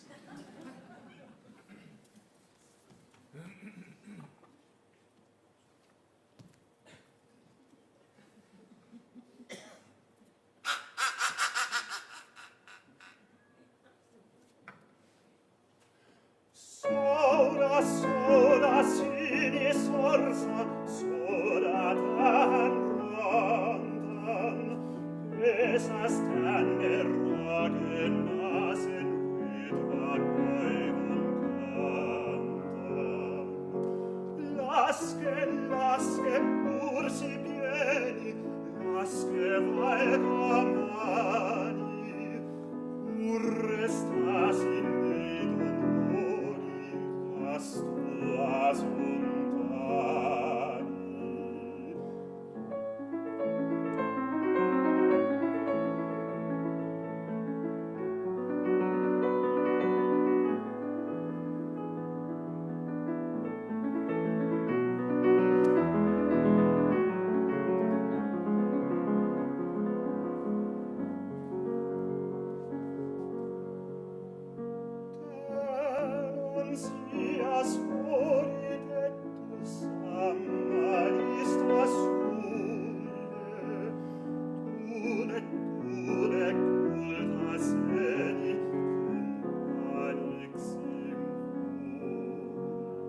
swim, George?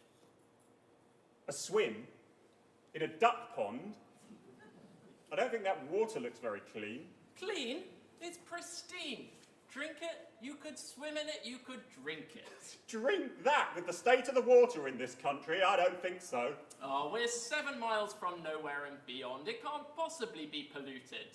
Miles from nowhere we might be, but that water is brown. There's plastic all along the banks here. People are leaving furniture in the middle of nowhere. Someone's left a bed here by a pond. I mean, who are the people who leave bedsteads by ponds?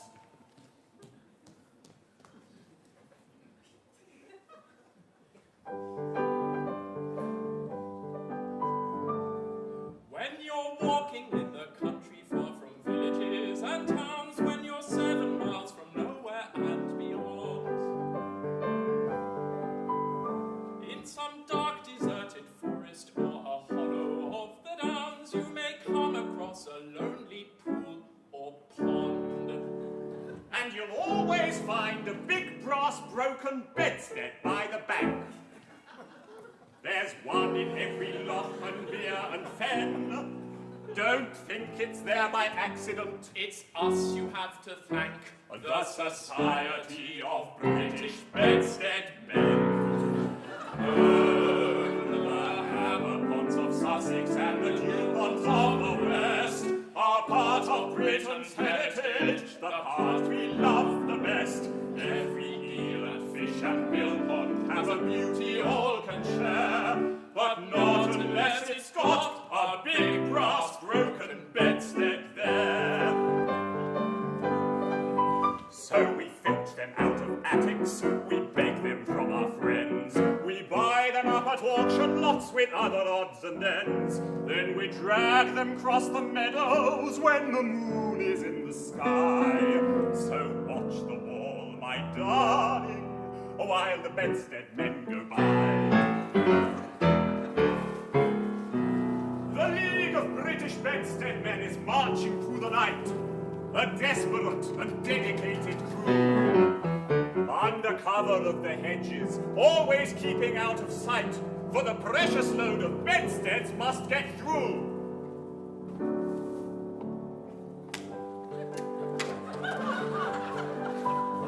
The Society for Putting Broken Bedsteads into Ponds has another solemn purpose to fulfill. On our coastal sands and beaches, or where waving willow wands mark the borders of a river, stream, or rill, you'll always find a single left-hand laceless leather boot. A bootless British riverbank's a shock. We leave them there at midnight. You can track a member's route by the alternating prints of boot and sock. Oh, the lily ponds of Suffolk and the mill ponds of the West are part of Britain's heritage, the part we love the best. Our river banks and seashores have a beauty all can share, provided there's a boot. Provided there's a boot. Provided there's at least one boot. 3 treadless tires. A half-eaten pork pie. Some oil drums. An old felt hat. A lorry load of tar blocks. And a broken bedstead there.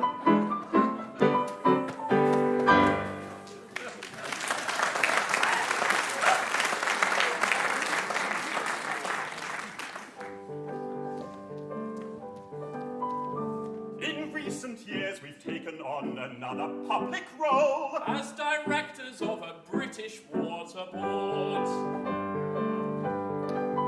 In broad daylight, we pour sewage in your local watering hole and take lots of public money in reward.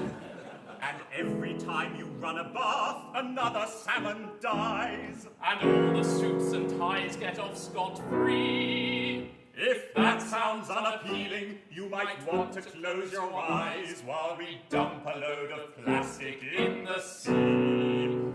Oh, it's really rather funny how much money you can make by letting lots of sewage spill and filling up a lake. Every penny in your pocket will be funding Ecocide.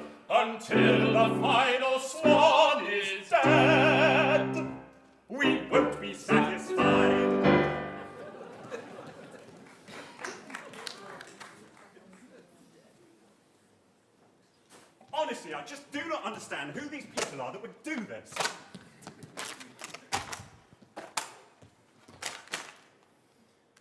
Be nice if she was here.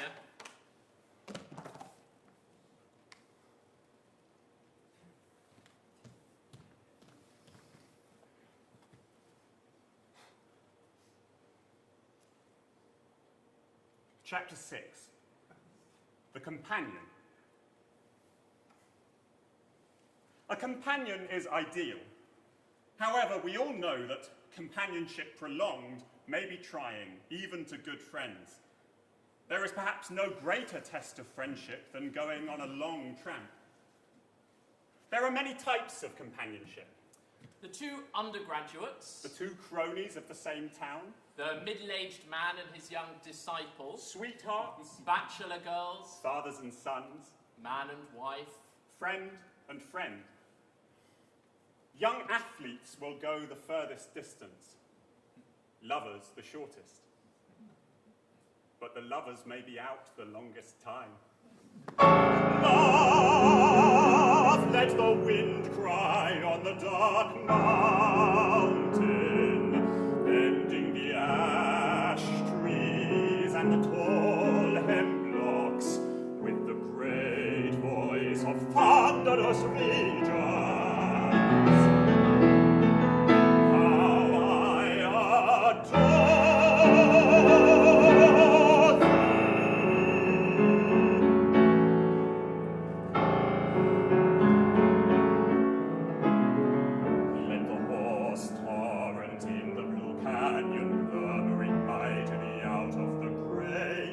of primal chaos, cease not proclaiming how I adore thee. Let the long rhythm of crunching rollers breaking and bursting on the wide seaboard tighten and tireless, tell while the world stands how I adore thee. Love, let the clear call of the tree cricket, frailest of creatures, green as the young grass, mark with his trilling resonant bell note how I adore thee. But more than all sounds, surer, serener, fuller of passion and exaltation,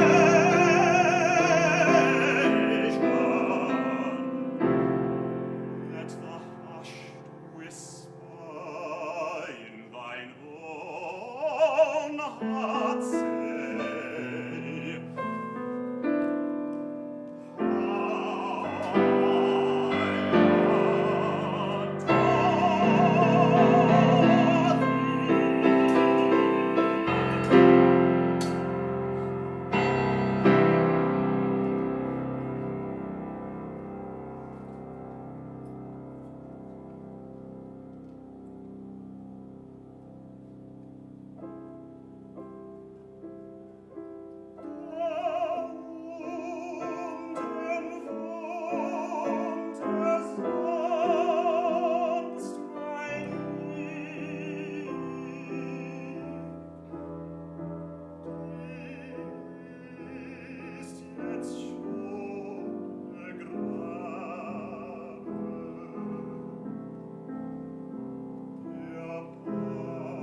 der kleinste Ton hinunterzieht, so wie auf Riesenschwingen.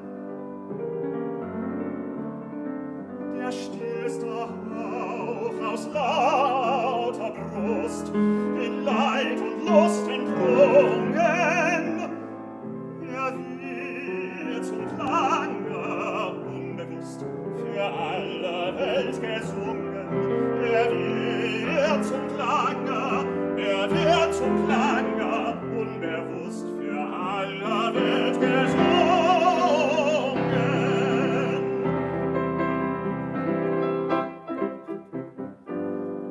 Es schwingt sich Erd und himmelwärts, der Seele klingen Seele,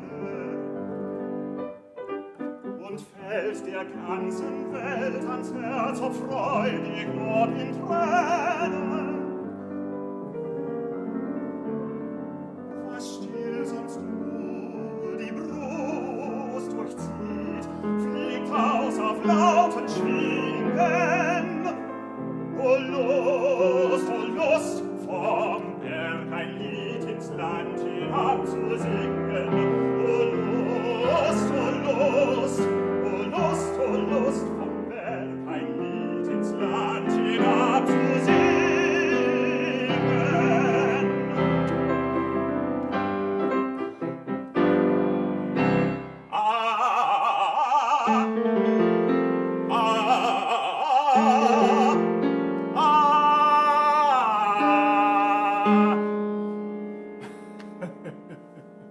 When I was singing down the valley, when I was changing my tune, when I was walking in the hills, when I was breathing the air, when I was hearing the birds, when I was sitting on the grass, when I was working up an appetite, when I was ready for dinner. When you have a sudden guest or you're in an awful hurry, may I say, here's a way to make a rabbit stew in no time. Take apart the rabbit in the ordinary way you do. Put it in a pot or in a casserole or a bowl with all its blood and with its liver mashed. Add half a pound of breast of pork, finely cut as fine as possible. Take little onions with some pepper and salt, say 25 or so. A bottle and a half of Vin Rouge.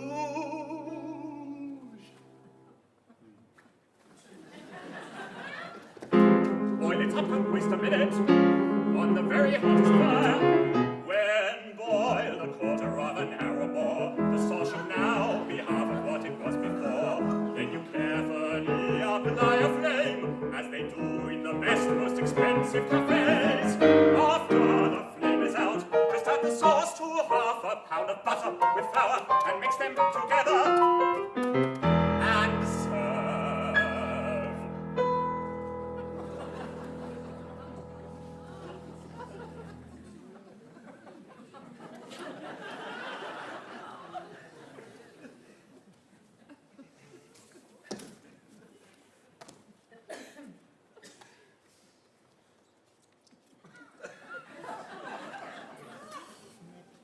On a long tramping expedition, one is bound to study to some degree the body and its needs. The army marches on its stomach, so do you. You must bring a loving heart to the camping stove. No soured personality can be trusted to stir the beans. The fire laid, lit, crackling, the pot warming and heating, you may relax your attention, take off your boots, and enjoy the beginning of the night's rest. There is a great poetic time after the campfire has been lit, the coffee brewed, the sleeping place laid out. You sit by the embers as the twilight deepens and talk till the stars shine brightly upon you. That is the time of confidences, of tenderness, of melancholy, of the might have been and the if only.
As I walked home on a summer night, when stars in heaven were shining bright, far away from the footlights' glare, into the sweet and scented air of a quaint old Cornish town. Born from afar on a gentle breeze, joining the murmur of summer seas, distant tones of an old world dance, played by the village band, perchance, on the calm air came floating down. I thought I could hear the curious tone of the cornet, clarinet, and big trombone, fiddle, cello, big bass drum, bassoon, flute, and euphonium, far away as in a trance. I heard the sound of the floral dance, and soon I heard such a bustling and prancing, and then I saw the whole village was dancing. In and out of the houses they came, old folk, young folk, all the same, in that quaint old Cornish town. Every boy took a girl round the waist and hurried her off in tremendous haste. Whether they knew one another, I care not. Whether they cared at all, I know not. But they kissed as they danced along. And there was the band with the curious tone of the cornet, clarinet, and big trombone, fiddle, cello, big bass drum, bassoon, flute, and euphonium, each one making the most of his chance, all together in the floral dance.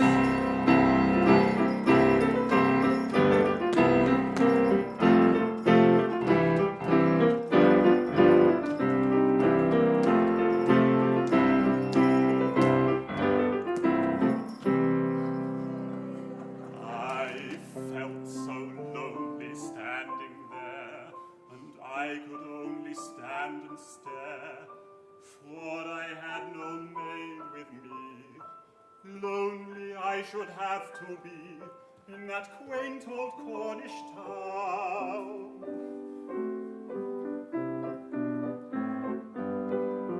When suddenly, hastening down the lane, a figure I knew I saw quite plain. With outstretched arms she rushed along and carried me into that merry throng. And fiddle and all went dancing down.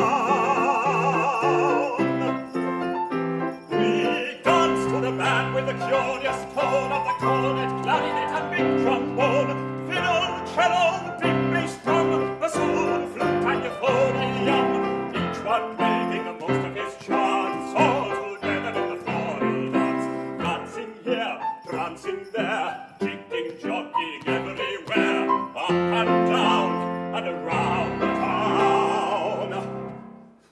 Hurrah for the Cornish floral dance!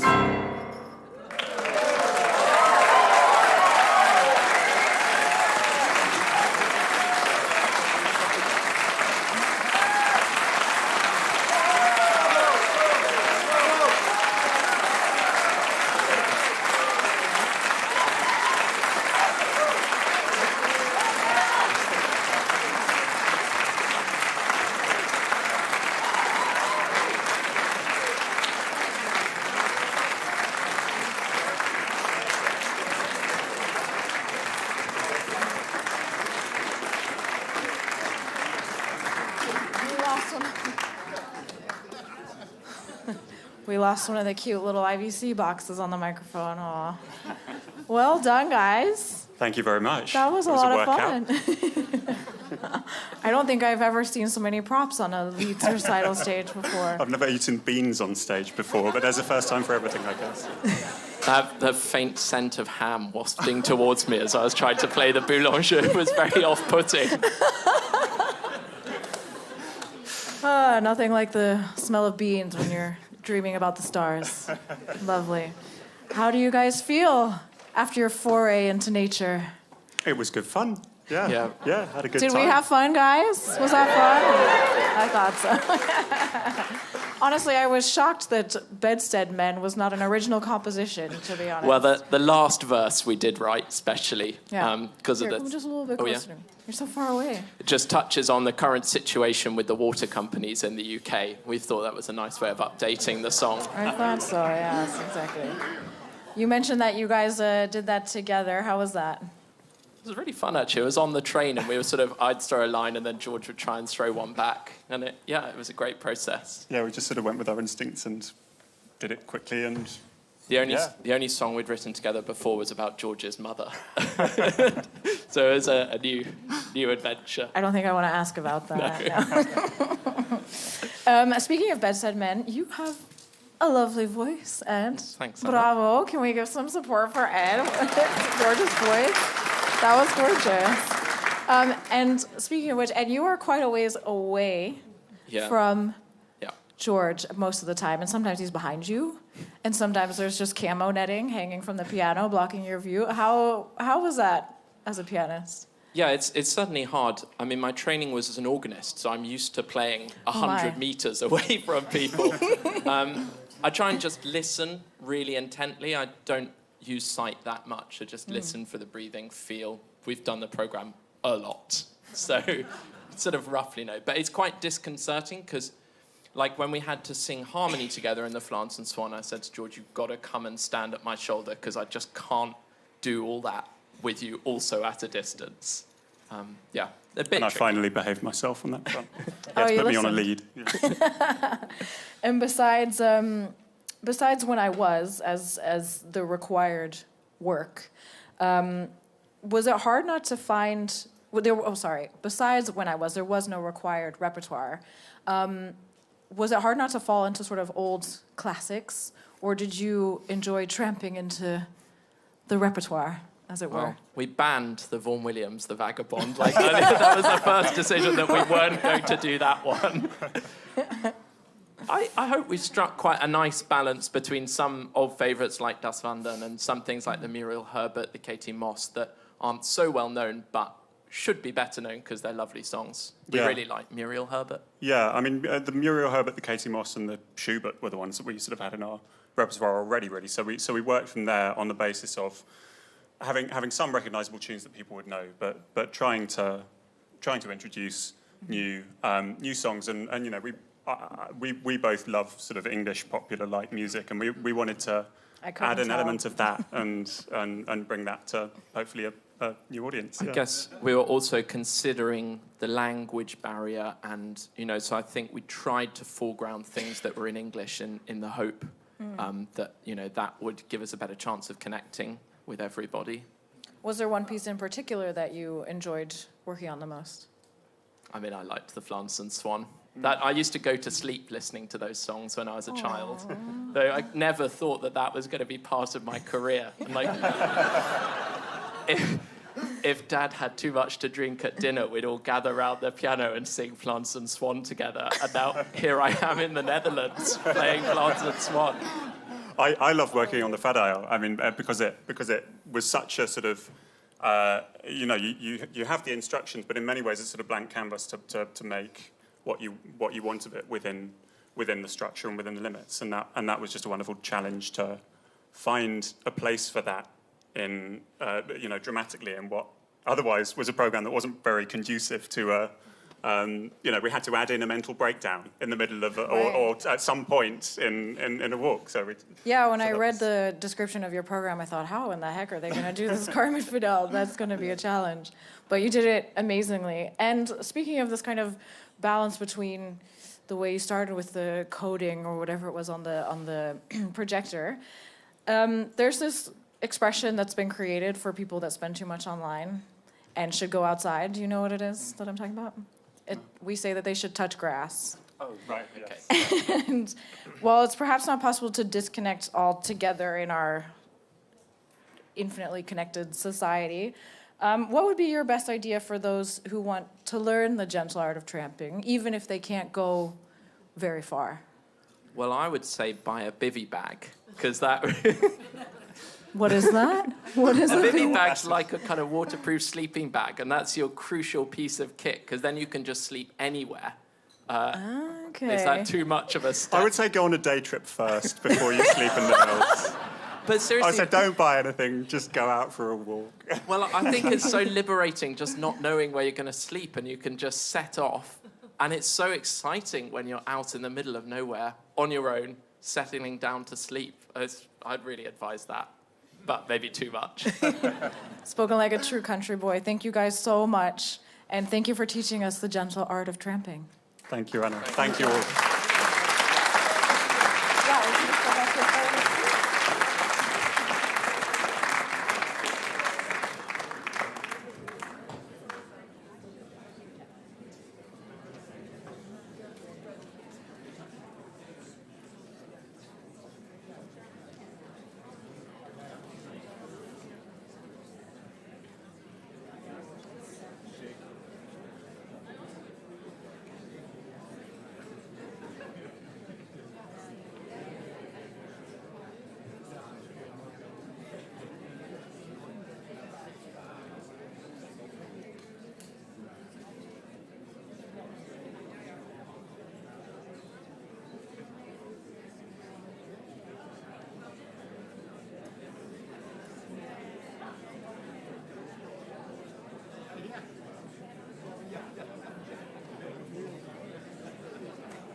We now travel to the other side of the Atlantic, at least an inspiration, because our next duo is our first Dutch duo of the weekend, countertenor Gerben van der Werf and pianist Pieter Bogaert. They bring us A Farewell to Arms, inspired by A Farewell to Arms by American novelist Ernest Hemingway's 1929 book. In 5 musical scenes, they bring stories that awaken our spirit, reconnect us with values, history, and humanity. Ladies and gentlemen, A Farewell to Arms.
Diary of Frederick Henry.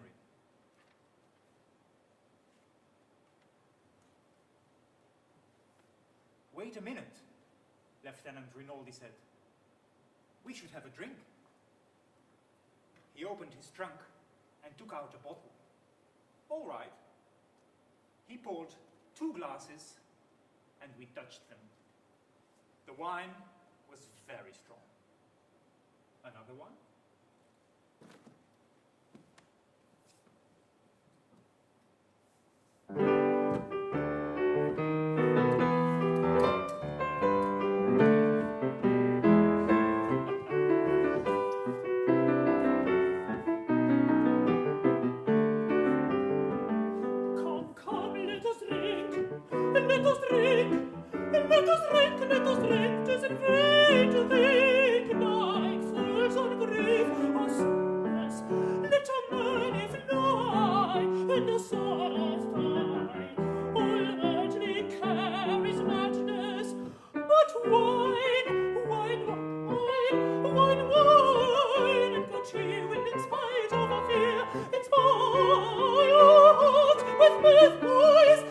Time we leave to wine, let us give, sit on,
und Vieren, da müssen wir Soldaten marschieren, das ist Lein auf und ab. Tralali, tralali, tralalira, mein Schützel sieht herab. Ach, Bruder, jetzt bin ich erschossen, die Kugel hat mich schwer, schwer getroffen. Trag mich in mein Quartier, tralali, tralali, tralalira, es ist nicht weit von mir.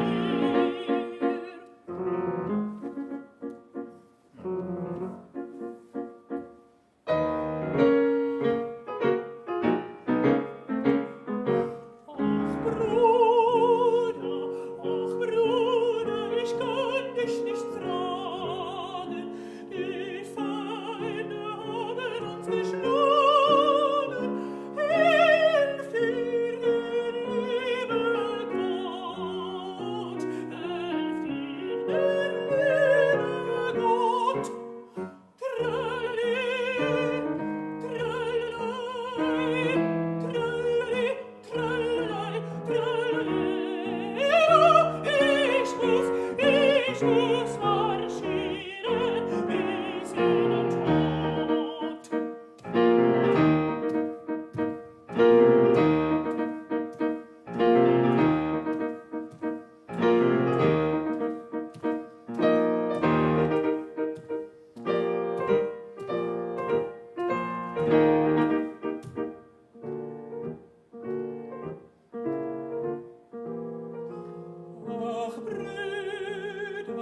Ach Brüder, ihr geht an mir vorüber, als wär's mit mir vorbei, als wär's mit mir vorbei.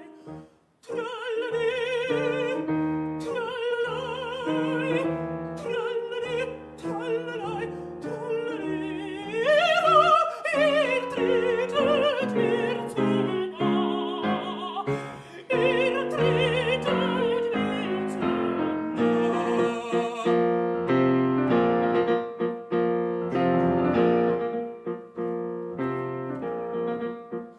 Ich ließ von meiner Trommel rühren, ich ließ meine Trommel rühren. Tralali, tralala, tralali, tralala, sonst wird ich mich verlieren. Tralali, tralala, tralala. Die Lieder nicht gesagt, die Lieder nicht gesagt, sie lernen wie Bogaert.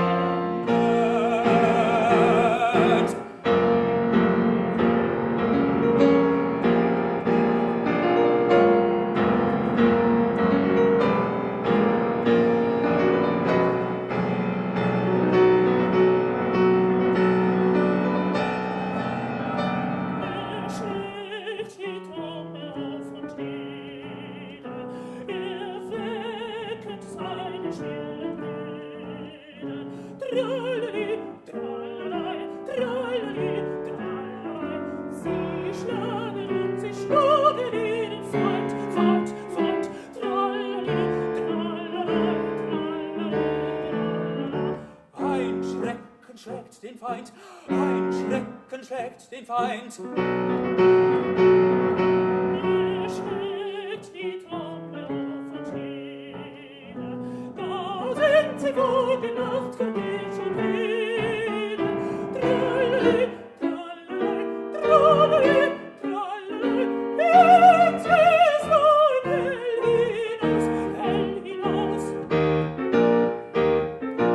Sie ziehen vor Schätzleins Haus. Tralali,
Sie stehen wie Leichensteine, in Reihe und Glied.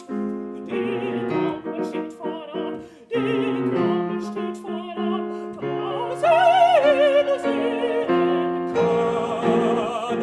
Tralali, tralalai, tralali, tralai, tralala, dass sie sehen kann.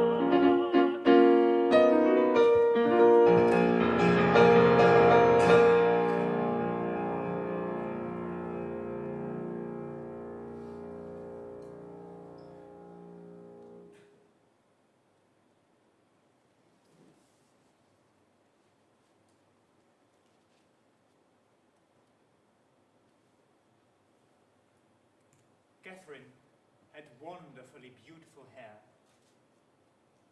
and I would lie and watch her twisting it in the light that shone through the door. She had a lovely face and body, and lovely smooth skin, and we would be lying together, and I would touch her cheeks with the tips of my finger and say, smooth as piano keys. It was lovely in the night, and if only we could touch each other, we were happy. I asked her if nothing worried her. Only being sent away from you, she said. You are all I've got. You are my religion.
Ist denn draußen und wer klopft an, der mich so leise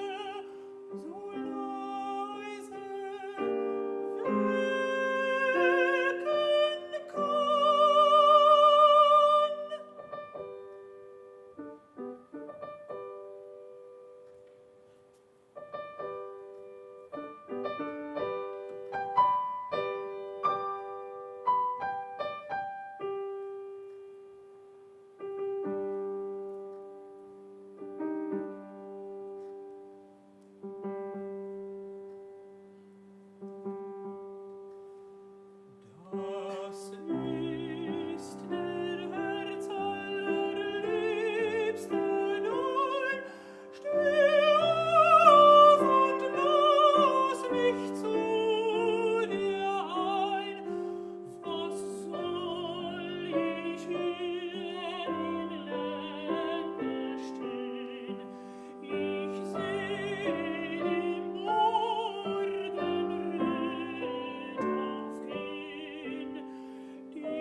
I waited in line to be questioned, and I looked at the lieutenant they were interrogating.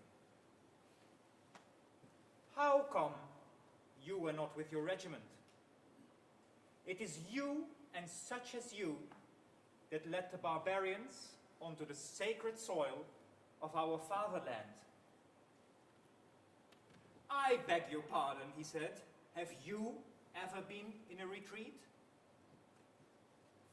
Italy should never retreat. Abandoned his troops, ordered to be shot. When the guards looked away, I ducked down. I pushed between two men and ran for the river. I was done. This was not my show anymore.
I rode in the dark, keeping the wind in my face. I rode all night, worrying about getting to the Swiss part of the lake before daylight. It was very dark and the wind was cold. I could see Catherine in the stern, but I could not see the water. I pulled, I raised, I leaned forward, I found the water, I dipped, I pulled, rowing as easily as I could.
When I was rowing. When I was reading. When I was reading. When I was rowing. When I was reading. When I was rowing. When I was When I was rowing. reading. When I was rowing. When I was rowing. When I was rowing. When I was rowing.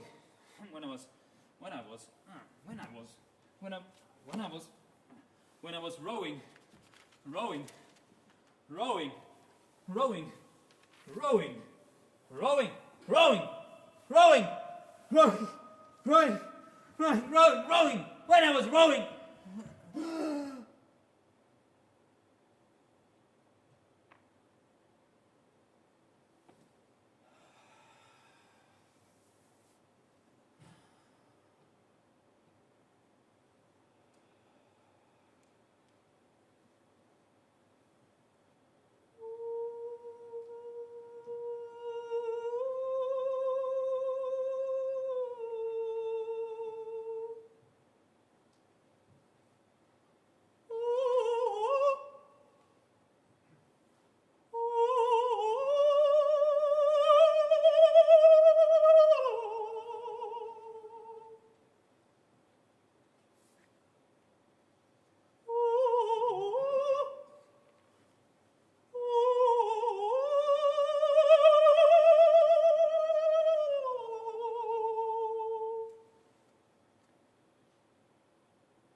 When I was rowing. When I was reading. When I was reading. When I was reading. We had a happy life in Switzerland. We lived in Montreux through the months of January and February. And the winter was very fine, and we were very happy. How long was it before our child? About a month, perhaps a little more.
nicht singen kann, im Wohnen, der es pfeifen,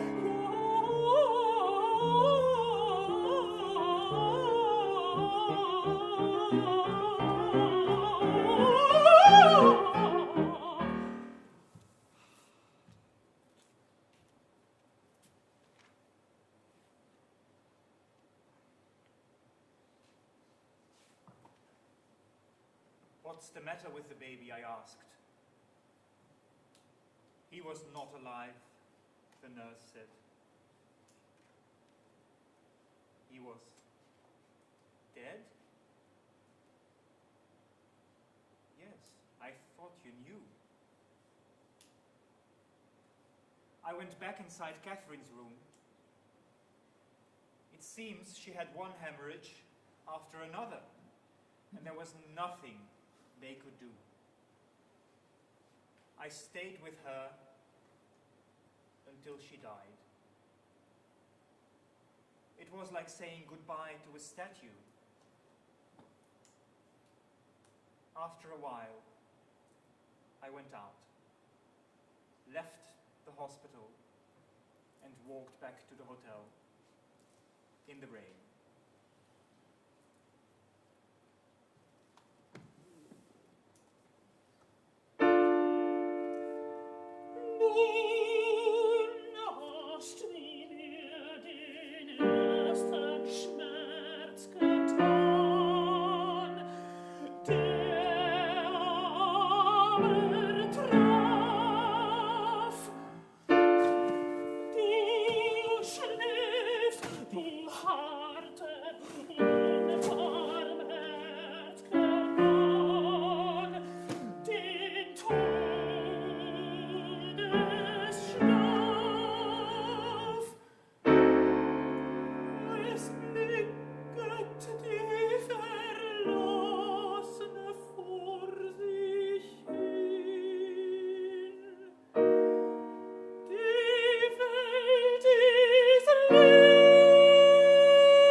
Hey guys, here you go.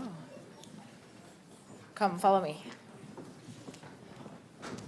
You guys set yourself quite the challenge, taking on such a heavy topic from such an iconic book. What about A Farewell to Arms by Hemingway convinced you that this was what you wanted to talk about? I suppose I read the news, and it's just hard, every morning reading the news and going, oh, again, and there's so much, there is so much to be fearful about, and I just wanted to, I felt that I wanted to make something to sort of handle with this fear through the music and through making a program like this. Yeah. So did you bring the concept to Pieter? Did you think it up together? So we don't read together generally. So you don't have a book club together? Yeah, we have a book club. So, I mean, obviously we talked about the idea and we exchanged ideas and we killed my darlings and some of his darlings. So some of his darlings came back so it's still there. Kept insisting on my darlings. Had you read the novel previously, or did you know about it? Like, how far more into the novel did you have to go in order to put something like this on? If at all. Yeah, so I started reading and then I stopped. Hemingway does that. Sometimes you just go, no, sorry. And then I picked it up like a couple of months later, and I finished it not in one breath, but in a pretty short time. And then through the process of making the program, we read it, reread it, etc., etc. So maybe you can tell something basically about picking, because there is the whole story about the war in the army, and then there is the story about the personal love and kind of picking what we would show today, and to have both aspects here, kind of the large-scale events and then the very personal events as well. Yeah, tell me a little bit more about that, because Hemingway uses a lot of words, and how do you kind of filter that down into something, that's easily followable on stage, that's easy to bring to the audience? I mean, you had these different sections. Tell me a little bit about that. Well, he also has quite a clear language, and sometimes just kind of funny phrases or very short and almost catchphrases. So in that way, his style is kind of like it's easier than if it were Proust, for instance. So that helps. And it's just such a universal topic, and and also, so there is a lot of direct sort of talking to each other. Like, I mean, you have heard some of it, which fits a diary. We made a diary out of it. Exactly. It's in the book in the first person. It's not too long though. I mean, it's good language. The book? And there is a certain irony sometimes to his writing that I also find in the Mahler, for example. The tralali tralalai about something so dark. Yeah, I can shoot some humor in it. Maybe I was too young when I read it, because I had to read it for school, and I mean, it's a classic, so you can read it every 10 years. Well, that's why.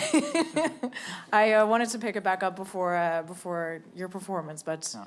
But the thing is, I hope that it's also a good performance in that you don't have to read the book to understand what's going on. Sure, no, of course. So let's see. Did it work? Yeah. So there's so much of this topic pervasive in the repertoire. I feel like just going through the program, I thought, oh, well, that makes a lot of sense, and that makes sense, and that makes sense. Do you think there's a sort of inevitability to war in our society today, in our global community, or is that something that's a very difficult question. I'm so sorry, but I felt like... It's fine, because I have to reply it. I can reply as well. It's just I tend to talk a lot, so there's just so much that people have talked about it so much, and the repertoire shows that, of course, as well. So,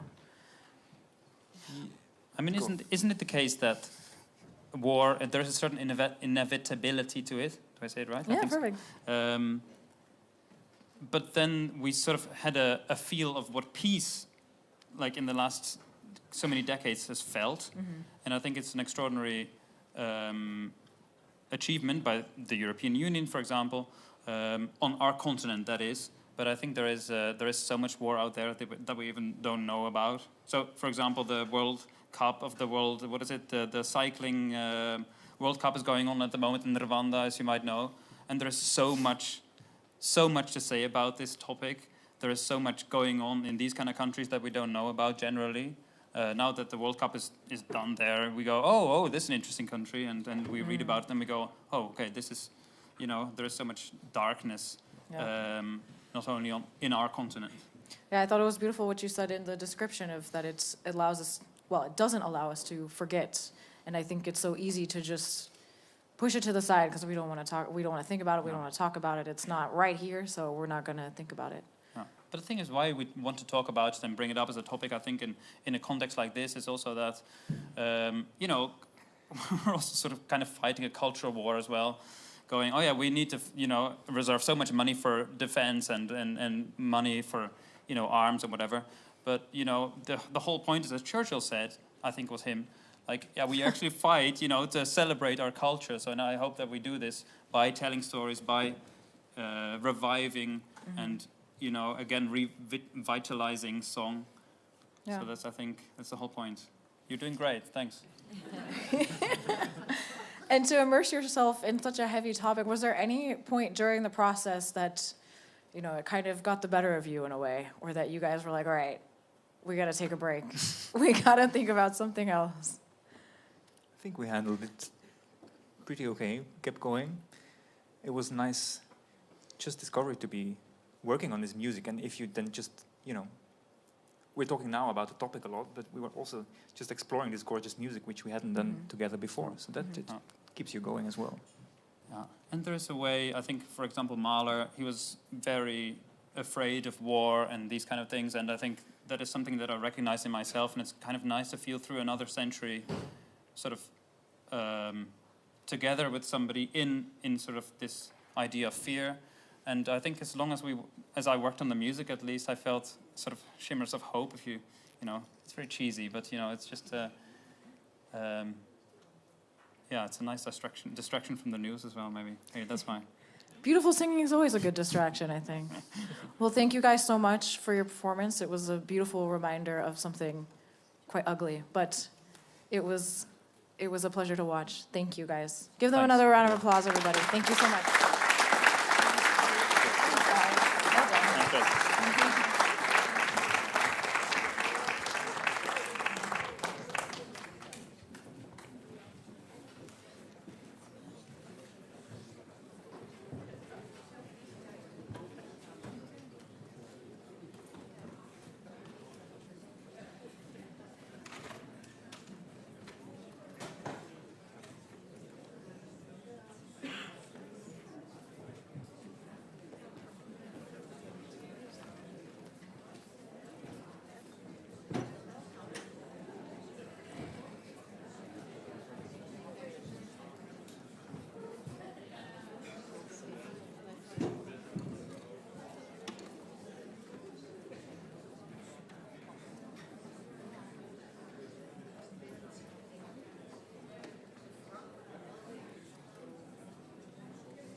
Dames en heren, ladies and gentlemen, lovers of lied, connoisseurs of song, if you will. We zijn alweer bij de laatste duo van vandaag. We hebben 5 duo's zien optreden. Ze hebben ons hun hart en ziel getoond in deze verschillende verhalen. Mocht u niet genoeg hebben gekregen, hebben we morgen weer 5. Om 10:30 hier in de Pleinzaal aan het Theater aan de Parade. En dat geldt ook voor iedereen online. Dus ik hoop iedereen hier morgen terug te zien. Ladies and gentlemen, there is only one finalist duo remaining today. The previous 5 have offered us heartwarming and heartbreaking stories. And thankfully, tomorrow we have another 5 on offer for you, starting at 10:30 here in the Pleinzaal of the Theater aan de Parade. I hope that everyone on YouTube watching live will join us once again. Following the 5 duos tomorrow, there will be the award ceremony, which I know nobody wants to miss, so please join us. In the hall, there is still one more event following this final duo, and that is a very exciting recital by the internationally renowned soprano Claren McFadden and a very famous face within Den Bosch, the Netherlands, and really around the world, pianist Hans Isakers. I saw him. There he is. Everyone should come see Hans and Claren tonight at 8:15 right here in the Pleinzaal. It's going to be really special, really, I'm so much looking forward to it. Hans, is there something special in store for us? Very special. The whole evening, see? If I'm not mistaken, this recital is not live streamed. I'm so sorry. I'm so sorry, everyone online. You may notice something special about this next duo as they were setting up behind me. And that is there is no piano on stage. Soprano Camilla Saba Davies and sitar player Sarah Luisa Wurmer will present their performance Where Paths Diverge, inspired by Robert Frost's 1915 poem, The Road Not Taken. They will explore small decisions that cascade into life-altering consequences. Camilla and Sarah have programmed a new quote-unquote cycle, focusing on the idea of what if. Dames en heren, ladies and gentlemen, Where Paths Diverge.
ist der Vater?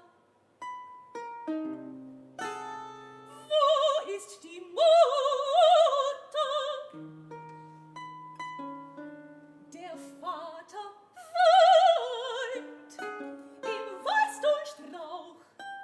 Die Mutter weint im Rotdornstrauch.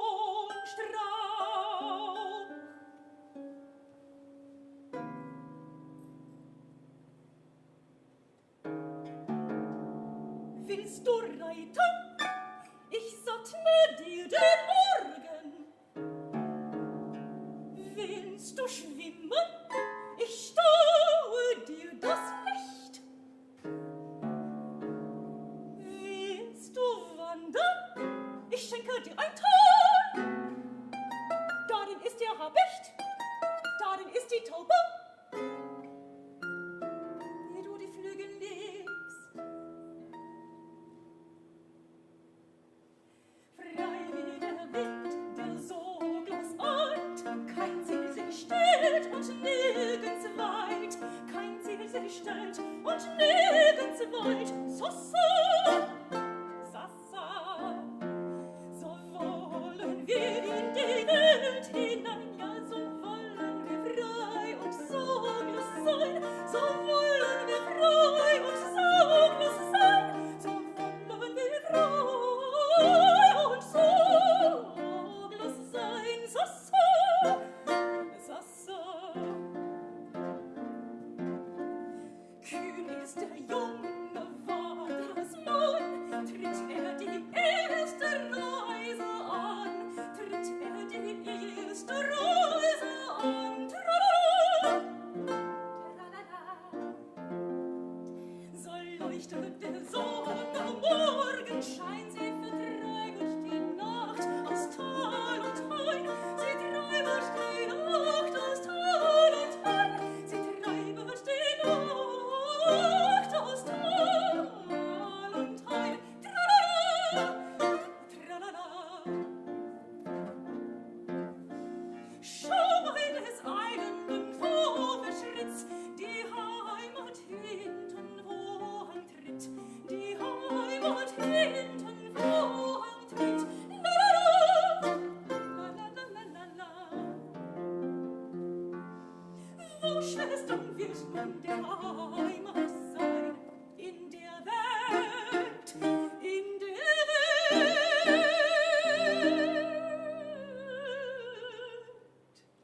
Dort in die Welt hinein, fort in die Welt hinein, fort in die Welt hinein.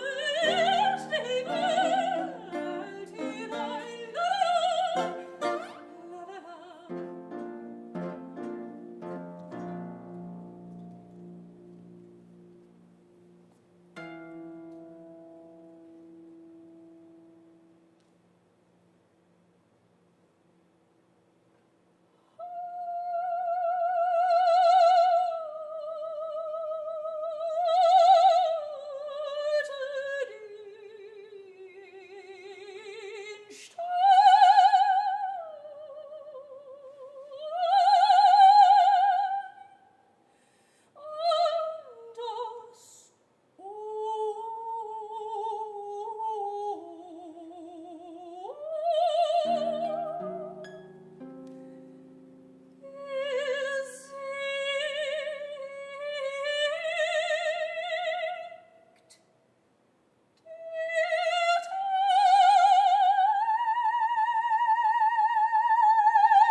Oder Feigen. Between child and grown-up. L'esperanze. O il timore. Timore. E che solo godremo. Si o no, tutte vende merda, speranze e vero. Godremo, se o no, tutte vende merda, speranze e vero. Oh, oh, e vero, e vero.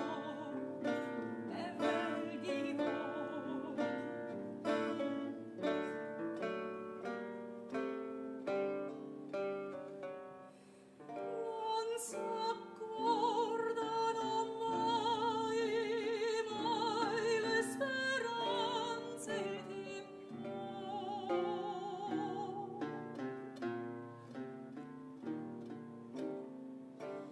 Che non sogna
Mit meinem Zeigefinger zähle ich die Nacht.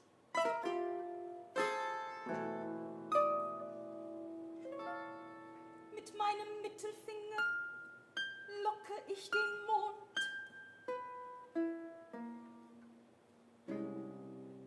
Mit meinen kleinen Fingern hüte ich das Schweigen.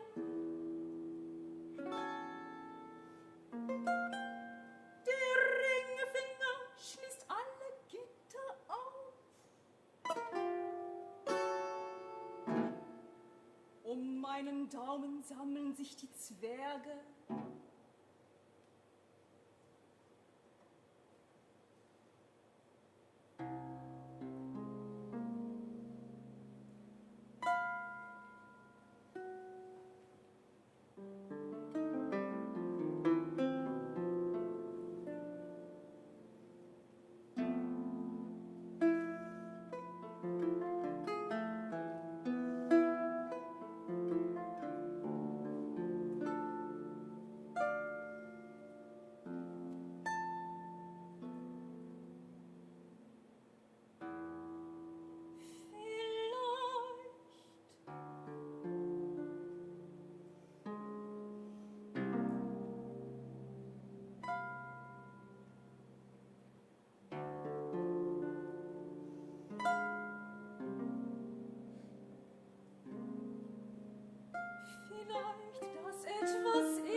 etwas in dir ist, das abhebt mit den Schwalben, mit Wind in Geschwader, dahin.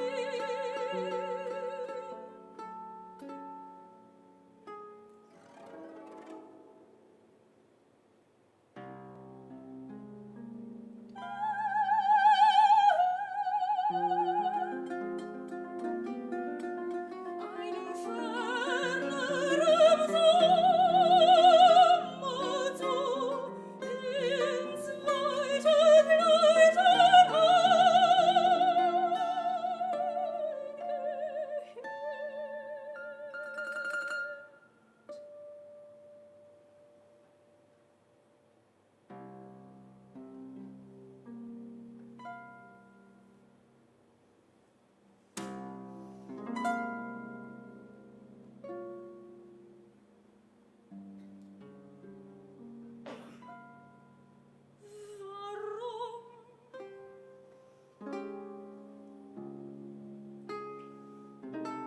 Warum sonst kannst du deinen Blick nicht nehmen von dieser Worte wegen, sondern ins Flutterlicht.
Two roads diverged in a wood, and sorry I could not travel both. And both that morning equally lay. And both that morning equally lay. In leaves no step had trodden black. So, no pull, no push from either path. I could follow my gut feeling, if I had one. But what if I don't? Does my choice then make all the difference?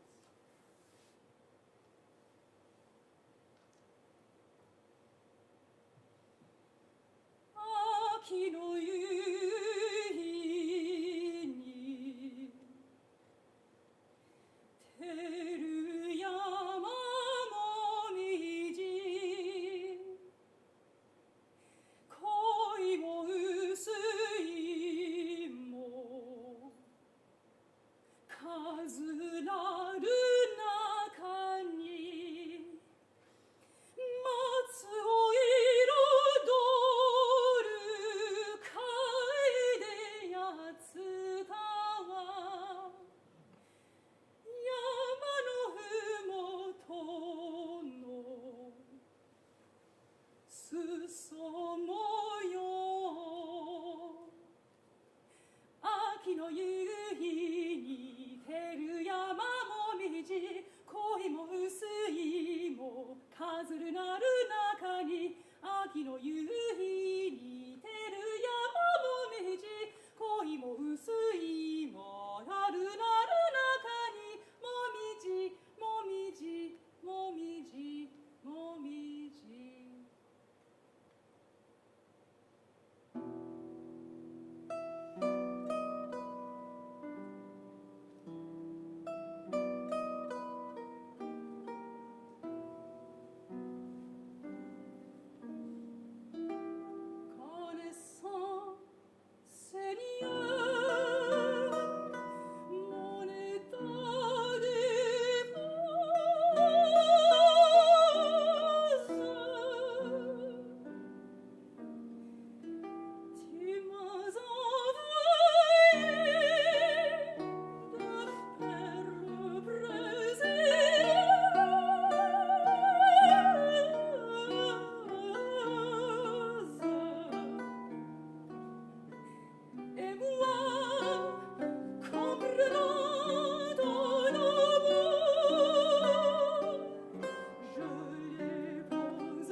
What if I had...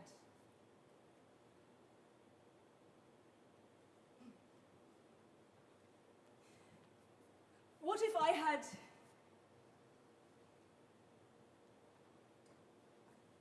When I was...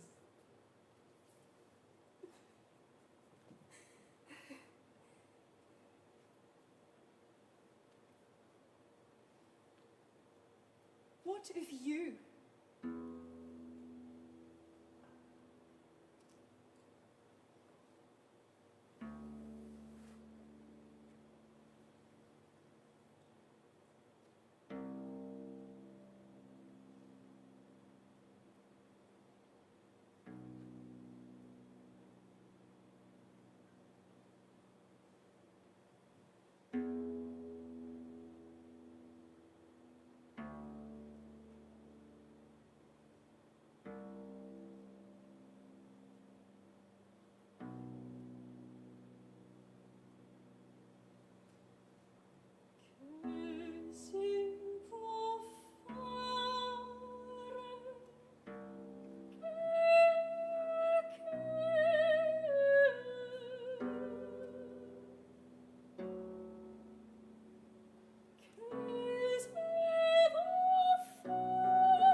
was searching,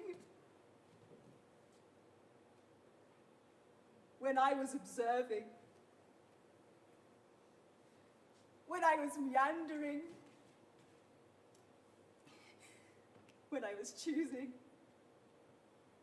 when I was choosing, when I was finding, when I was finding, when I was gaining, when I was gaining, when I was gaining, when I was losing, when I was losing, when I was losing, when I was losing, when I was losing, when I was losing.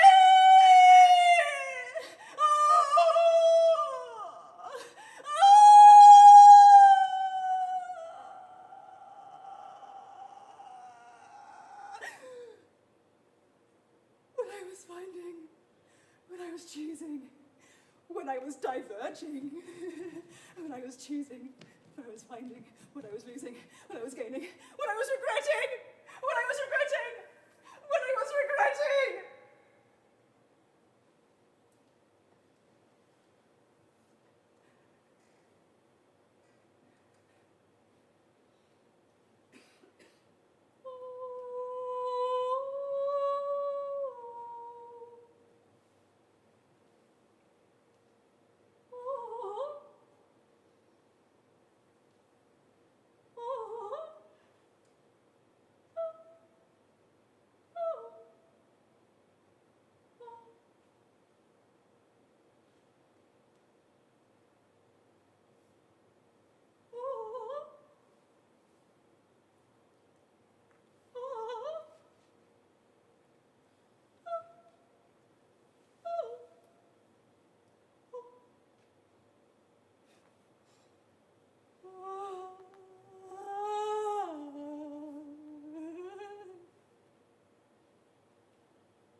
When I was choosing, when I was finding, when I was losing.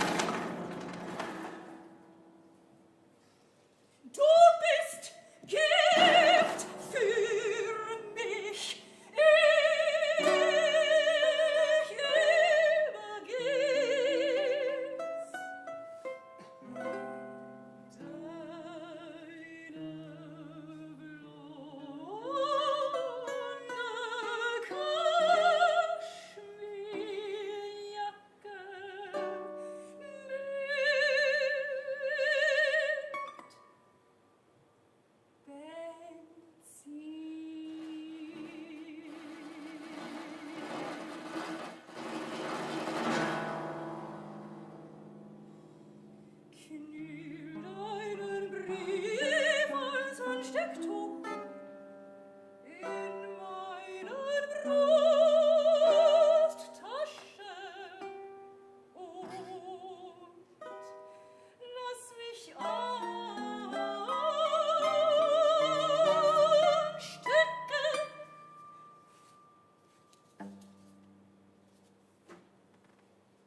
Deinen Feuerzungen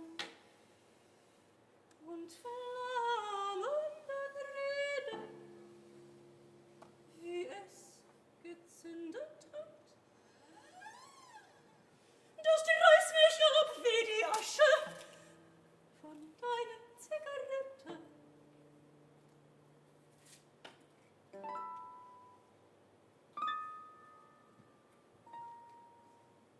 Die Spaghetti-Träger deines Hauchkleids wehen. Es fällt mit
Zieh mir nicht die Jacke aus.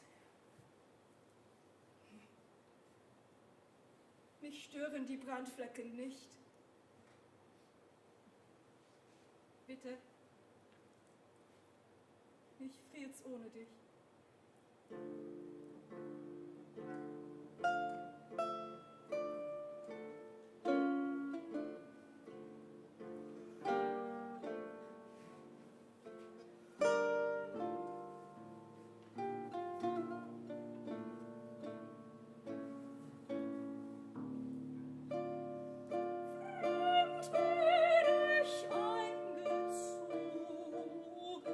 Fremd zieh ich wieder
have some microphones for you.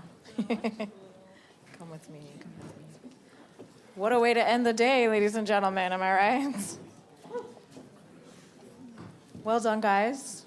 Brave, I should say. Thank you. This might be my ignorance, but this is the first time that I've seen voice and zither paired together. How did your duo come about?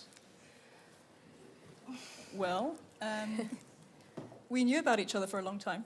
And actually, I really wanted to work with Sarah for years, but there was never an opportunity to put on a zither and voice concert.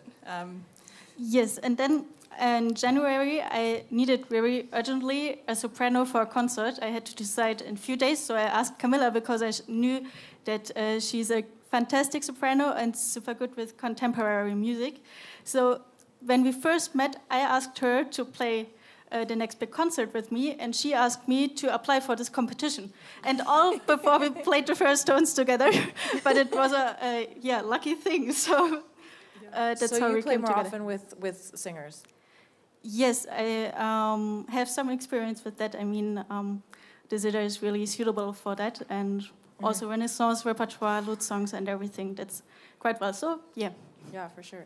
And for you, I mean, the piano versus the zither. What is that experience? I mean, it's so delicate, I would think. Yeah, absolutely. The zither, you might think that it's a lot quieter than the piano, but it's really not, you know, and it's a very intimate feeling of singing with such a stringed instrument. I love it. I don't really want to go back to the piano now, to be honest. Ooh, shots fired.